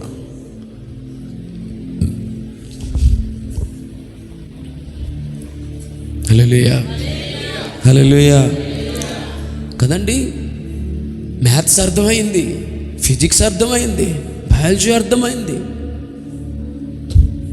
మనిషిని యొక్క అవయవాలు అర్థమయ్యాయి, వాటి పనితీరు అర్థమైంది, కనుగుడ్డు అర్థమైంది, కిడ్నీలు అర్థమయ్యాయి, హార్ట్ అర్థమైంది, ఆ వాల్స్ అర్థమయ్యాయి, ఎందుకు హార్ట్ అటాక్ వస్తుందో అర్థమైంది, షుగర్ ఎందుకు వస్తుందో అర్థమైంది, దానికి ఏం చేయాలో అర్థమైంది, ఏ వ్యాక్సిన్ వేస్తే, ఏ ఇంజెక్షన్ వేస్తే ఎలా పడుతుందో అర్థమైంది. కరోనా వచ్చి మనుషులు చంపేస్తున్నాడు, దాని కరోనాకి విరుగుడు ఏదో ఒకటి చేయాలి అర్థమైంది కొంతవరకు. హల్లెలూయా, హల్లెలూయా. ఇంకా చెప్పనమ్మా, సీరియల్ అర్థమయ్యాయి, గంటల తరబడి కూర్చుంటావు అక్కడ. సినిమాలు అర్థమయ్యాయి, సినిమా తర్వాత సినిమా చూస్తూ ఉంటావు. జబర్దస్త్లో పంచ్ డైలాగులు నీకు అర్థమయ్యాయి, రోత డైలాగులు, కడుపు నవ్వుకుంటావు. ఆడు ఒకటి అనలేక అభిప్రాయం ఎవరో ఒకటి అనలేక ఇంకోటి అంటే ఈడు అన్నాడు కానీ దీని మీటింగ్ ఒరిజినల్ వర్డే తెలిసి అది సరిగ్గా ఎలాగైతే చూసావా అని నవ్వుకుంటావు. అంటే బూతుల్లో ఆనందించే దౌర్భాగ్యపు నీచమైన నికృష్టమైన జీవితం అందే. పటాస్ అర్థమైంది, జబర్దస్త్ అర్థమైంది, సీరియల్ అర్థమై, సినిమాలు అర్థమయ్యాయి, సెల్ ఫోన్ అర్థమైంది, మనుషులు అర్థమయ్యారు, సమాజం అర్థమైంది, చాలా అర్థమైంది. నీకు ఫిజిక్స్ అర్థమైంది, బయాలజీ అర్థమైంది, మ్యాథ్స్ అర్థమయ్యాయి, ఆల్జీబ్రా గుండెగాబ్రా అర్థమయ్యాయి నీకు, సైన్స్ అర్థమైంది నీకు, సోషల్ అర్థమైంది నీకు, రాజకీయాలు అర్థమయ్యాయి నీకు.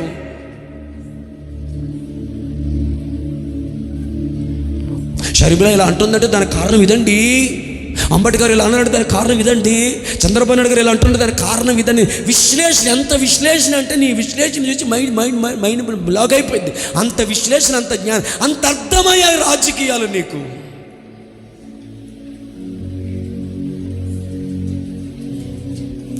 నా పిల్లలు బాగులేనప్పుడు మిగతా ఒక డాక్టర్ దగ్గర తీసుకెళ్ళాను, పేరు చెప్పనులేండి, మంచిది కదా. ఆయన దగ్గర తీసుకెళ్ళిన తర్వాత ఎందుకు ఇలా అయిందని బాబుకి అని అడిగితే ఆ డాక్టర్ నన్ను అడిగిన ప్రశ్న ఏంటి తెలుసా? నాకు పాస్టర్ గారికి మర్చిపోయింది. ఏమన్నాడంటే, ఆ పిల్లలకి ఎందుకు అలాగైందో మీరే చెప్పాలి నాకు అంటున్నాడు. ఏంటి సార్ అన్నాడు, మీరే చెప్పాలి నాకు ఎందుకు అలా అయిందో. లోపల అనుకున్నాను కడుపుకు అన్నం తినేవాడు అడిగినట్టు అడుగుతాడా డాక్టర్? అయినా నేనా మళ్ళీ పేరు మోసిన డాక్టర్ మళ్ళీ. హల్లెలూయా.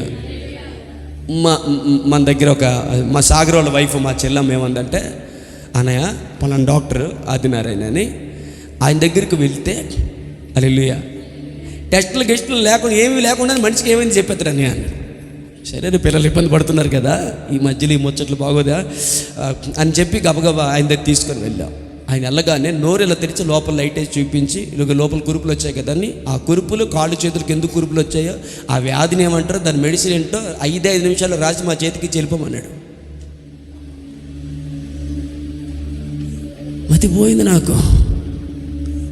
డాక్టర్కి ఆ చేతి మీద కురుపులు చూడగానే ఆ వ్యాధి ఏంటో అర్థమైంది.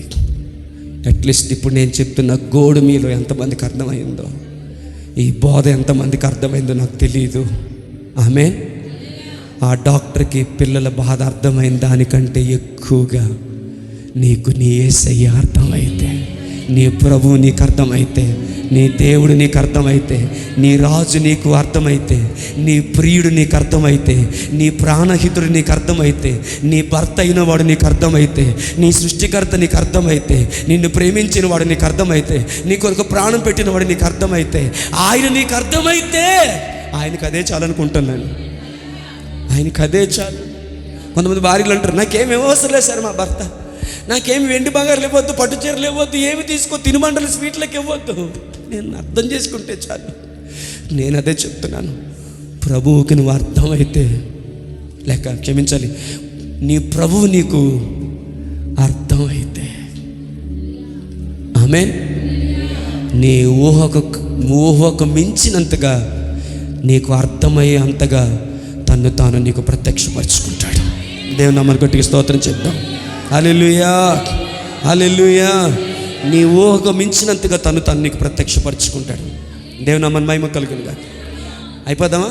కరెక్ట్గా 10 నిమిషాలు ముగిస్తా. హల్లెలూయా. లాజరు అక్కడ కురూపిగా ఏడుస్తున్నాడు.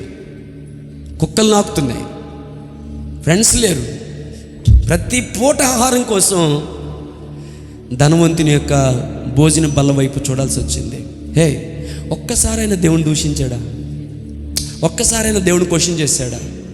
ఇట్లా బతుకని తెల్లగ వదిలేసావేంటి? నిన్ను స్వస్థపరిచే యెహోవా నేనేనుంది కదా. నీ పేరు యెహోవా రఫా కదా. పాడైన జీవితాన్ని బాగు చేస్తావు కదా. 38 సంవత్సరాల నుంచి పడిపోయిన పరిపెత్తుకొని బొమ్మన్నావు కదా. హల్లెలూయా, హల్లెలూయా, హల్లెలూయా. యెహోవా నిజముగా ప్రార్థించే వారికి యెహోవా ఆసనుడు అన్నావు కదా. నిశ్చయముగా అతను నా రోగమును భరించెను, ఆయన వ్యసనములు వహించెను, ఆయన పొందిన దెబ్బల చేత నాకు స్వస్థత కలుగుతుందని యెషయా గ్రంథం 53లో రాయబడిన వాగ్దానము నిన్ను బట్టే కదా. కాబట్టి ఇవన్నీ పట్టుకొని ప్రార్థన చేస్తున్నాను, ప్రభు నన్ను స్వస్థపరచు అని అడిగినా కురుపులు పెరిగాయే తప్ప తగ్గలేదుగా. కానీ ఏనాడు దేవుణ్ణి ప్రశ్నించలేదు. ఒక మాట చెప్పనా అమ్మా, ఒక మాట చెప్పనా? కొంతమంది వినట్లేదు ఇక్కడ, నేను వాళ్ళ వైపు చూడడం కూడా మానేశాను. ఒక మాట చెప్పనా? హల్లెలూయా. లాజరుకు దేవుడు అర్థమైనంతగా చాలామందికి దేవుడు అర్థం కాలేదు. ఈ డైలాగ్ మీకు అర్థమైంది లేదు నాకు తెలియదు, కానీ ఎందుకు సార్ అంత ప్రాబ్లం వచ్చిన దేవుడు ఒక మాట అనలేదు? ఏం దేవుడు అవసరం లేదు నాకు. హల్లెలూయా, హల్లెలూయా. అరే నాకన్నా అన్యులే బాగున్నారే, తాగుబోతులే బాగున్నారే, తిరుగుబోతులు బాగున్నారే, నీచ నికృష్టమైన పనులు చేసేవారే బాగున్నారే. నాలో ఏ పాపం ఉందని, నాలో ఏ దోషం ఉందని, నేనేం అన్యాయం చేశానని, ఏ ఆడపిల్లల జీవితాన్ని పాడు చేసినానని నన్ను ఇలా వదిలేశాడు దేవుడు. కనికరం లేకుండా, దయ లేకుండా. ఎంతోమందిని బాగు చేసి ఎంతోమందిని పైకి లేవనెత్తిన దయాదాక్షిణ్య పూర్ణుడు. నన్ను మాత్రమే ఎందుకు వదిలేశావు? నన్ను మాత్రమే ఎందుకు మర్చిపోయావు? నన్ను మాత్రమే ఎందుకు విడిచిపెట్టావు? 10 దినాలైనా నా బతుక్కి 10 దినాలైనా సుఖముగా పడుకొని కడుపు నిండా తిన్న జీవితం లేదా అని దేవుణ్ణి ప్రశ్నించలేదు. నాకు అర్థమైంది ఏంటో తెలుసా? లాజర్ నిద్ర అవుతుంది బ్రదర్, రావులు ఎంతలో వస్తున్నాయి. నాకు అర్థమైంది ఏంటంటే, హల్లెలూయా, లాజర్కి దేవుడు అర్థమయ్యాడు కాబట్టి దేవుని నామానికి మహిమ కలుగును. హల్లెలూయా, ఆమేన్, ప్రైజ్ ది లార్డ్. దావీదుకు దేవుడు అర్థమయ్యాడు. దావీదుకు దేవుడు అర్థమయ్యాడు. హే, చాలా ఖరీదైన మాట, గుండెలో పెట్టుకోండి. దావీదుకు దేవుడు అర్థమయ్యాడు కాబట్టే దావీదుకి సౌలు అర్థమయ్యాడు. హల్లెలూయా. యజురతం అంత సులువైన మాట కాదు, అర్థం చేసుకోవాలి. హల్లెలూయా.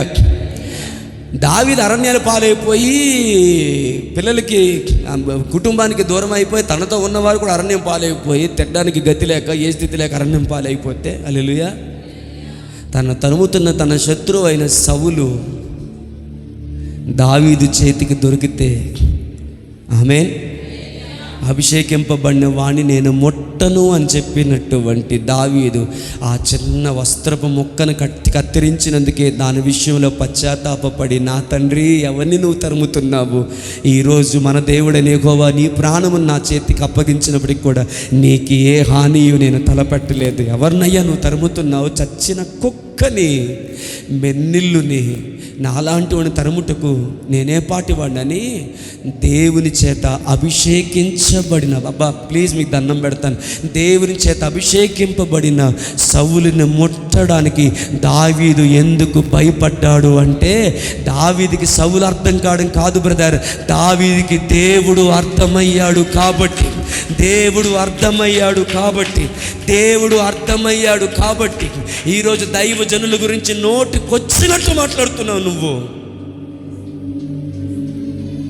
ఒకే డైలాగ్ చెప్తాను నేను నీకు, అన్నీ దేవుడు విన్నాడు. ఇది ఒక్కటి గుర్తుపెట్టుకో. హల్లెలూయా. అన్నీ దేవుడికి వినబడ్డాయి, అన్నీ దేవుడు చూశాడు, అన్నీ దేవుడు విన్నాడు. ఒక్కటి గుర్తుపెట్టుకో. హల్లెలూయా. దేవుని చేత అభిషేకించబడినటువంటి సౌల్ని దేవుని ఆత్మ విడిచిపోయి దురాత్మ సౌలు మీదకి వచ్చినప్పటికీ కూడా తన పడిపోయిన స్థితిని బట్టి కాక, తనని ఆవరించిన దురాత్మలను బట్టి కాక, మునుపు తన మీద నిలిచి ఉన్న దేవుని అభిషేకాన్ని బట్టి దావీదు సౌలుని గౌరవించడానికి, తగ్గించుకోవడానికి కారణం ఏంటో తెలుసా? దావీదికి దేవుడు అర్థమయ్యాడు.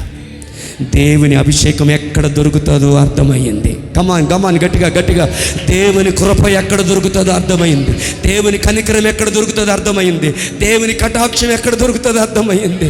దేవుని దయ ఎక్కడ దొరుకుతుందో అర్థమైంది. దేవుని ఫేవర్ దేవుని ఫేవర్ ఎక్కడ దొరుకుతుందో అర్థమైంది. నేను వెనకతున్న వాళ్ళందరికీ మరీ చెప్తున్నాను, నేను మీ పిల్లలతో ఆడించండి. నేను మిమ్మల్ని అర్థం చేసుకుంటాను. పిల్లలు కలిగిన వానిగా నాకు ఆ బాధ తెలుసు, ఆ కష్టం నాకు తెలుసు. కానీ ప్లీజ్ వాక్యం మీద మీ అటెన్షన్ లేకుండా మాత్రం చేసుకోవద్దు. ఆడించండి, నేను వద్దని చెప్పట్లేదు. వాక్యం మీద హల్లెలూయా, ఆమేన్.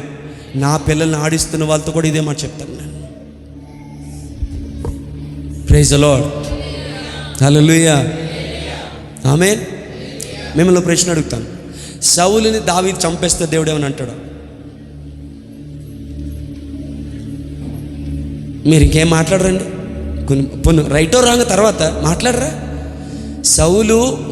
దావీదు సౌలుని చంపేస్తే దేవుడు దావీదు మీద కోప్పడతాడా? ఏమని అంటాడా? దేవుడు కోప్పడతాడు అన్నోళ్ళు ఎంతమంది ఉన్నారు? దేనికి చేయకపోతే మర్యాద ఉండదే? దేవుడు కోప్పడ్డాను వాళ్ళు ఎంతమంది ఉన్నారు? హల్లెలూయా. దేనికి చేయకపోతే మర్యాదగా ఉండదని నేను చెప్పిన తర్వాత కూడా కొంతమంది అదేనా సేవకుని మాటకి గౌరవం? అదేనా? ఇదేది పేకలు దిగిపోయే ప్రశ్నే కాదు కదా. హల్లెలూయా, హల్లెలూయా. మీ పరువు పోయే ప్రశ్న, మీరు సమాధానం చెప్పిన తర్వాత అది కాదు అంటే మీ పరువు గంగలు కలిసిపోద్ది అనుకుంటే ఏం లేదు కదా. మనకు పరువు దాన్ని కలిసిపోయింది ఏముందిలే కానీ ఏజ్ రత్తం చేయ. హల్లెలూయా, హల్లెలూయా, ఆమేన్. నేనంటాను, భాస్కర్ మీ తాత్పర్యం చెప్పండి అంటే, ఒకవేళ దావీదు సౌలుని చంపేస్తున్నా దేవుడు దావీదుని ఏమంటాం? కానీ ఎవరిని బట్టి, దేనిని బట్టి సౌలును దావీదు గౌరవించాడో దానిని దేవుడు గౌరవించాడు. దానిని దేవుడు తన పరిగణలోనికి తీసుకున్నాడు. దావీదుకి తెలుసు సౌలు మీద దురాత్మ ఉందని. దావీదుకి తెలుసా లేదా? ఎట తెలుసు? ఇడిపించిందే దావీదు ఏచినట్టు చెయ్యం. హల్లెలూయా. ప్రార్థన చేసో, పాట పాడో, గిటారో వాయించో దావీదుకి సౌలుకి పట్టిన దెయ్యాన్ని ఇడిపించిందే మనోడు ఏచినత్తం చేయం. హల్లెలూయా. కాబట్టి మనోడి మీద దేవుని ఆత్మ లేదు, దురాత్మ అని సంగతి తెలిసే దేవుడే విడిచిపెట్టగా, దేవుడే దృఢీకరించగా, దేవుని ఆత్మ విడిచిపోగా ఇలాంటి వాడిని బతకరించి ప్రయోజనం ఏమంటారు? ఏసేయండ్రా, చంపేయండ్రా అని అన్నాడు సినిమా డైలాగా. అభిషేకింపబడిన వానిని ముట్టవద్దు. సౌలు, నీ శత్రువైన సౌలుని దేవుడు చంపాడని ఒక వార్తను తీసుకొచ్చినోడిని దావీదు వేసి పారేశాడంటే కసక్కని. ఏరా ఈ వార్త తీసుకొచ్చి నేను సంతోషపడతాను అనుకున్నారు పాపిష్టుడని అని వేసాడు. డైలాగ్ పూర్తి అవ్వకముందు పేక తీసాడు, వేసి రక్తం చేయం. హల్లెలూయా, హల్లెలూయా, ఆమేన్.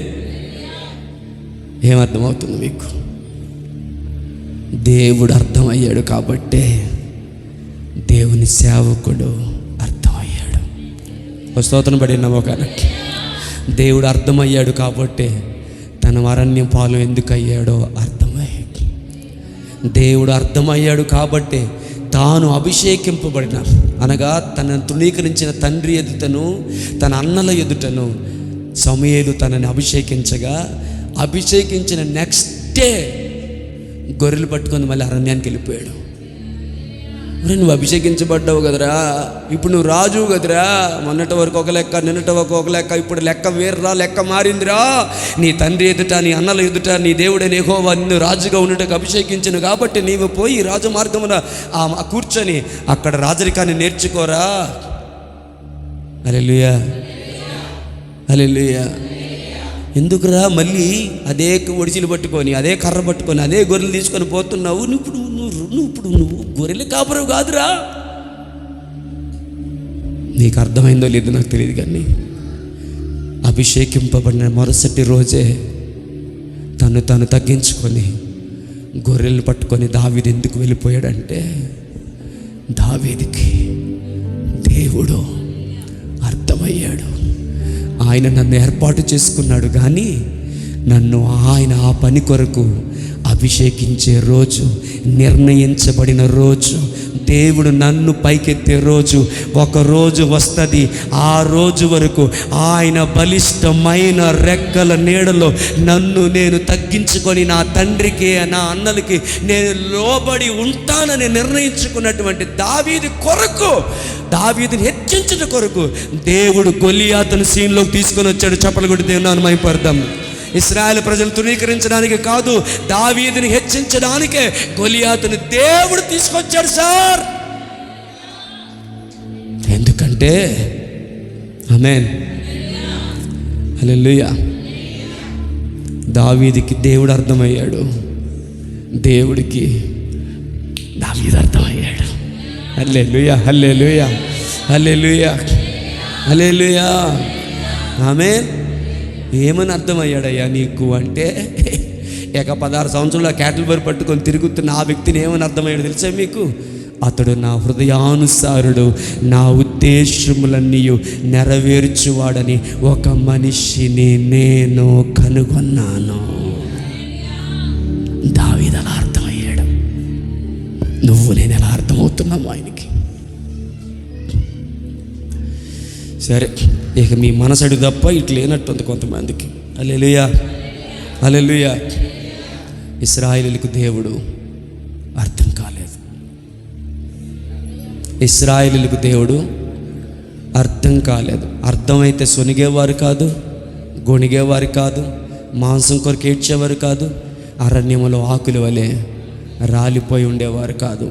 11 రోజుల ప్రయాణం, 40 సంవత్సరాలు దేవుడు ఎందుకు తిప్పుతున్నాడో దేవుడు అర్థం కాలేదు, దేవుని క్రియలు అర్థం కాలేదు.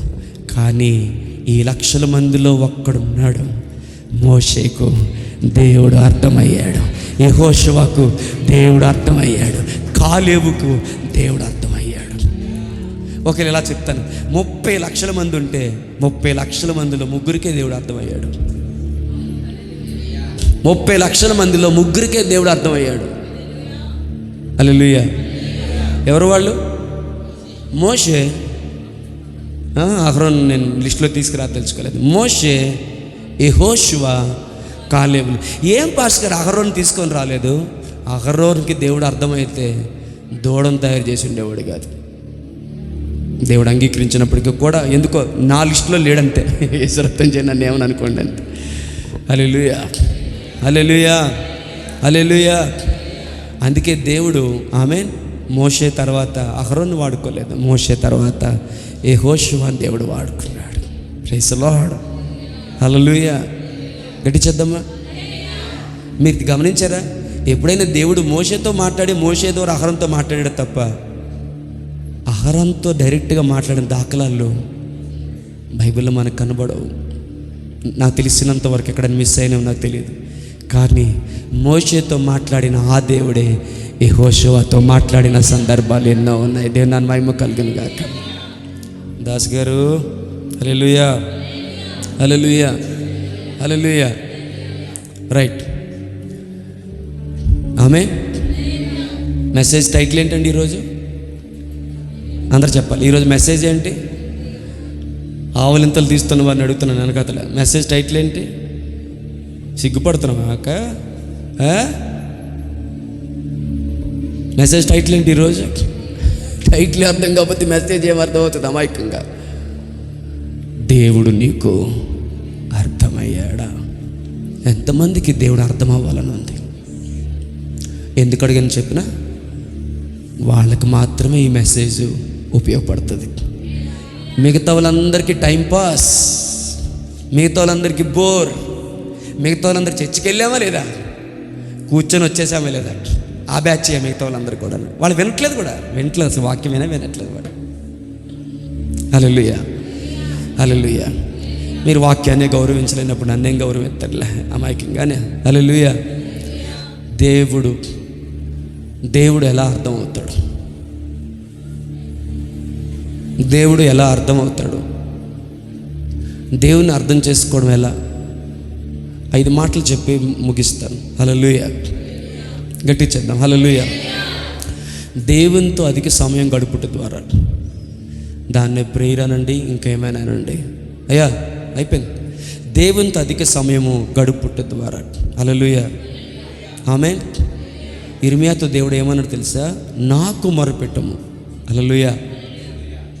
ఇర్మియా 33:3 ఉంటుంది, నాకు మొరపెట్టము, నేను నీకు ఉత్తరం ఇచ్చేదను, నీవు గ్రహింపలేని గొప్ప సంగతులను, గూఢమైన సంగతులను నేను నీకు తెలియచేతును.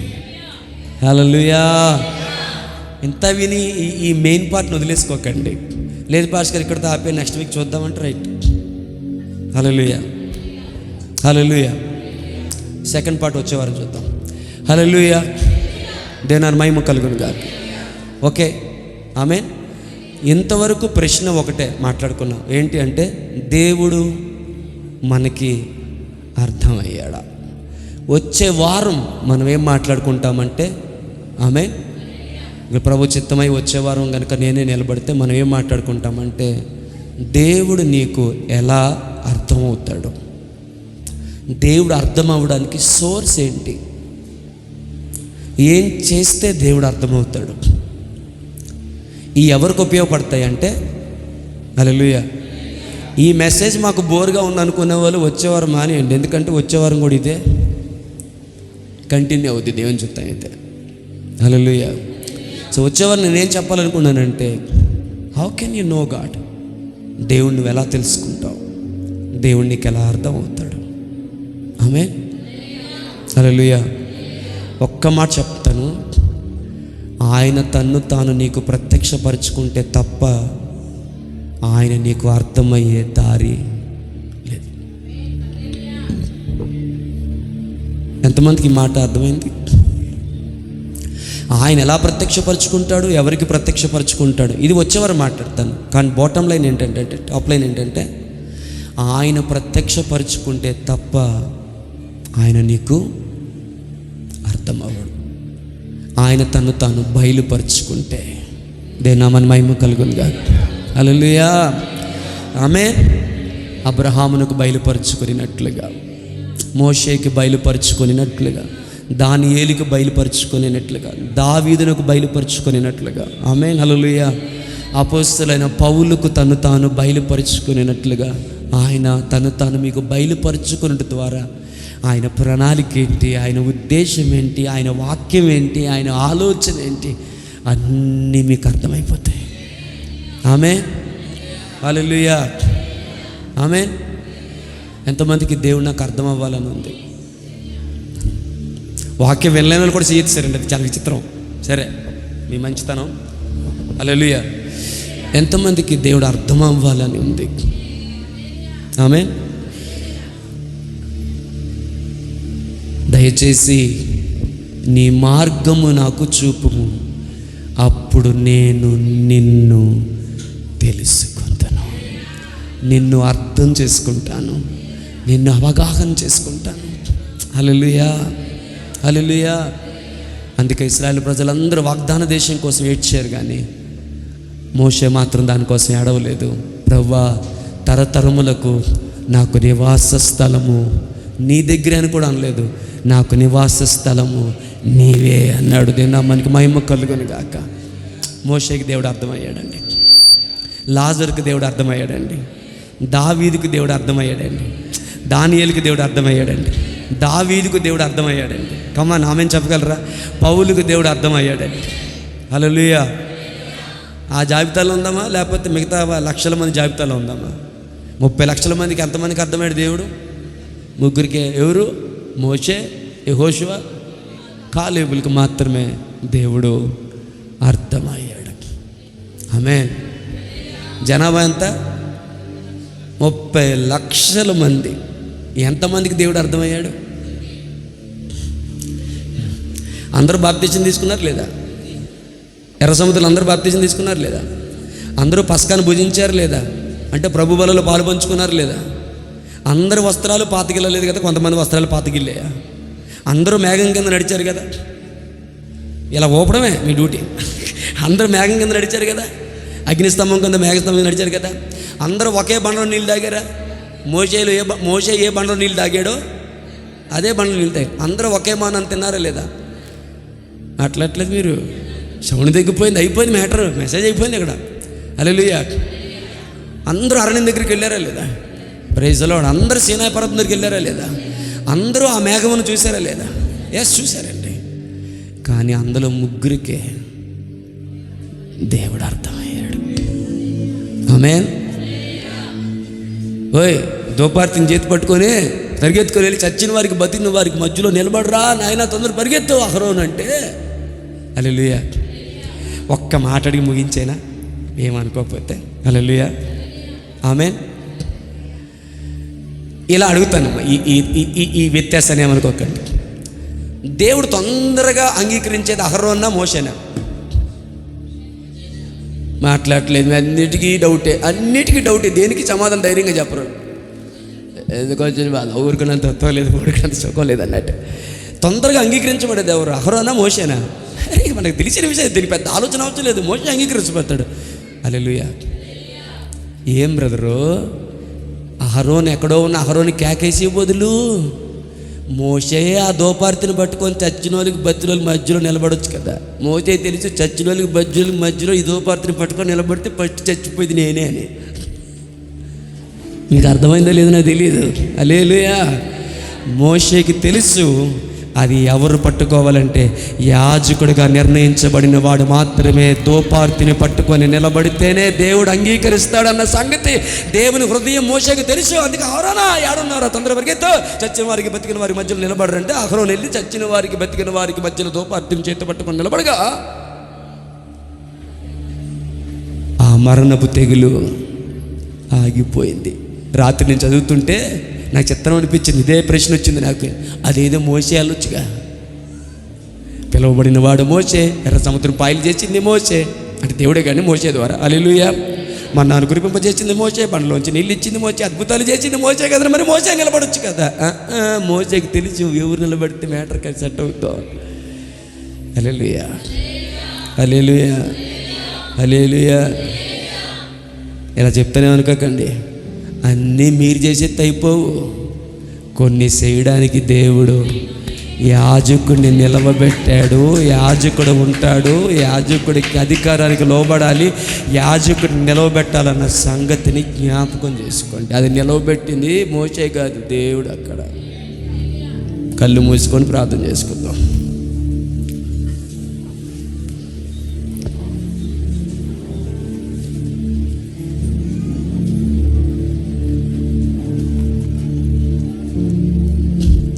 ఎంతమందికి దేవుడు అర్థం అవ్వాలనందు వాళ్ళు మాత్రమే ప్రార్థనలు ఏకీవించండి.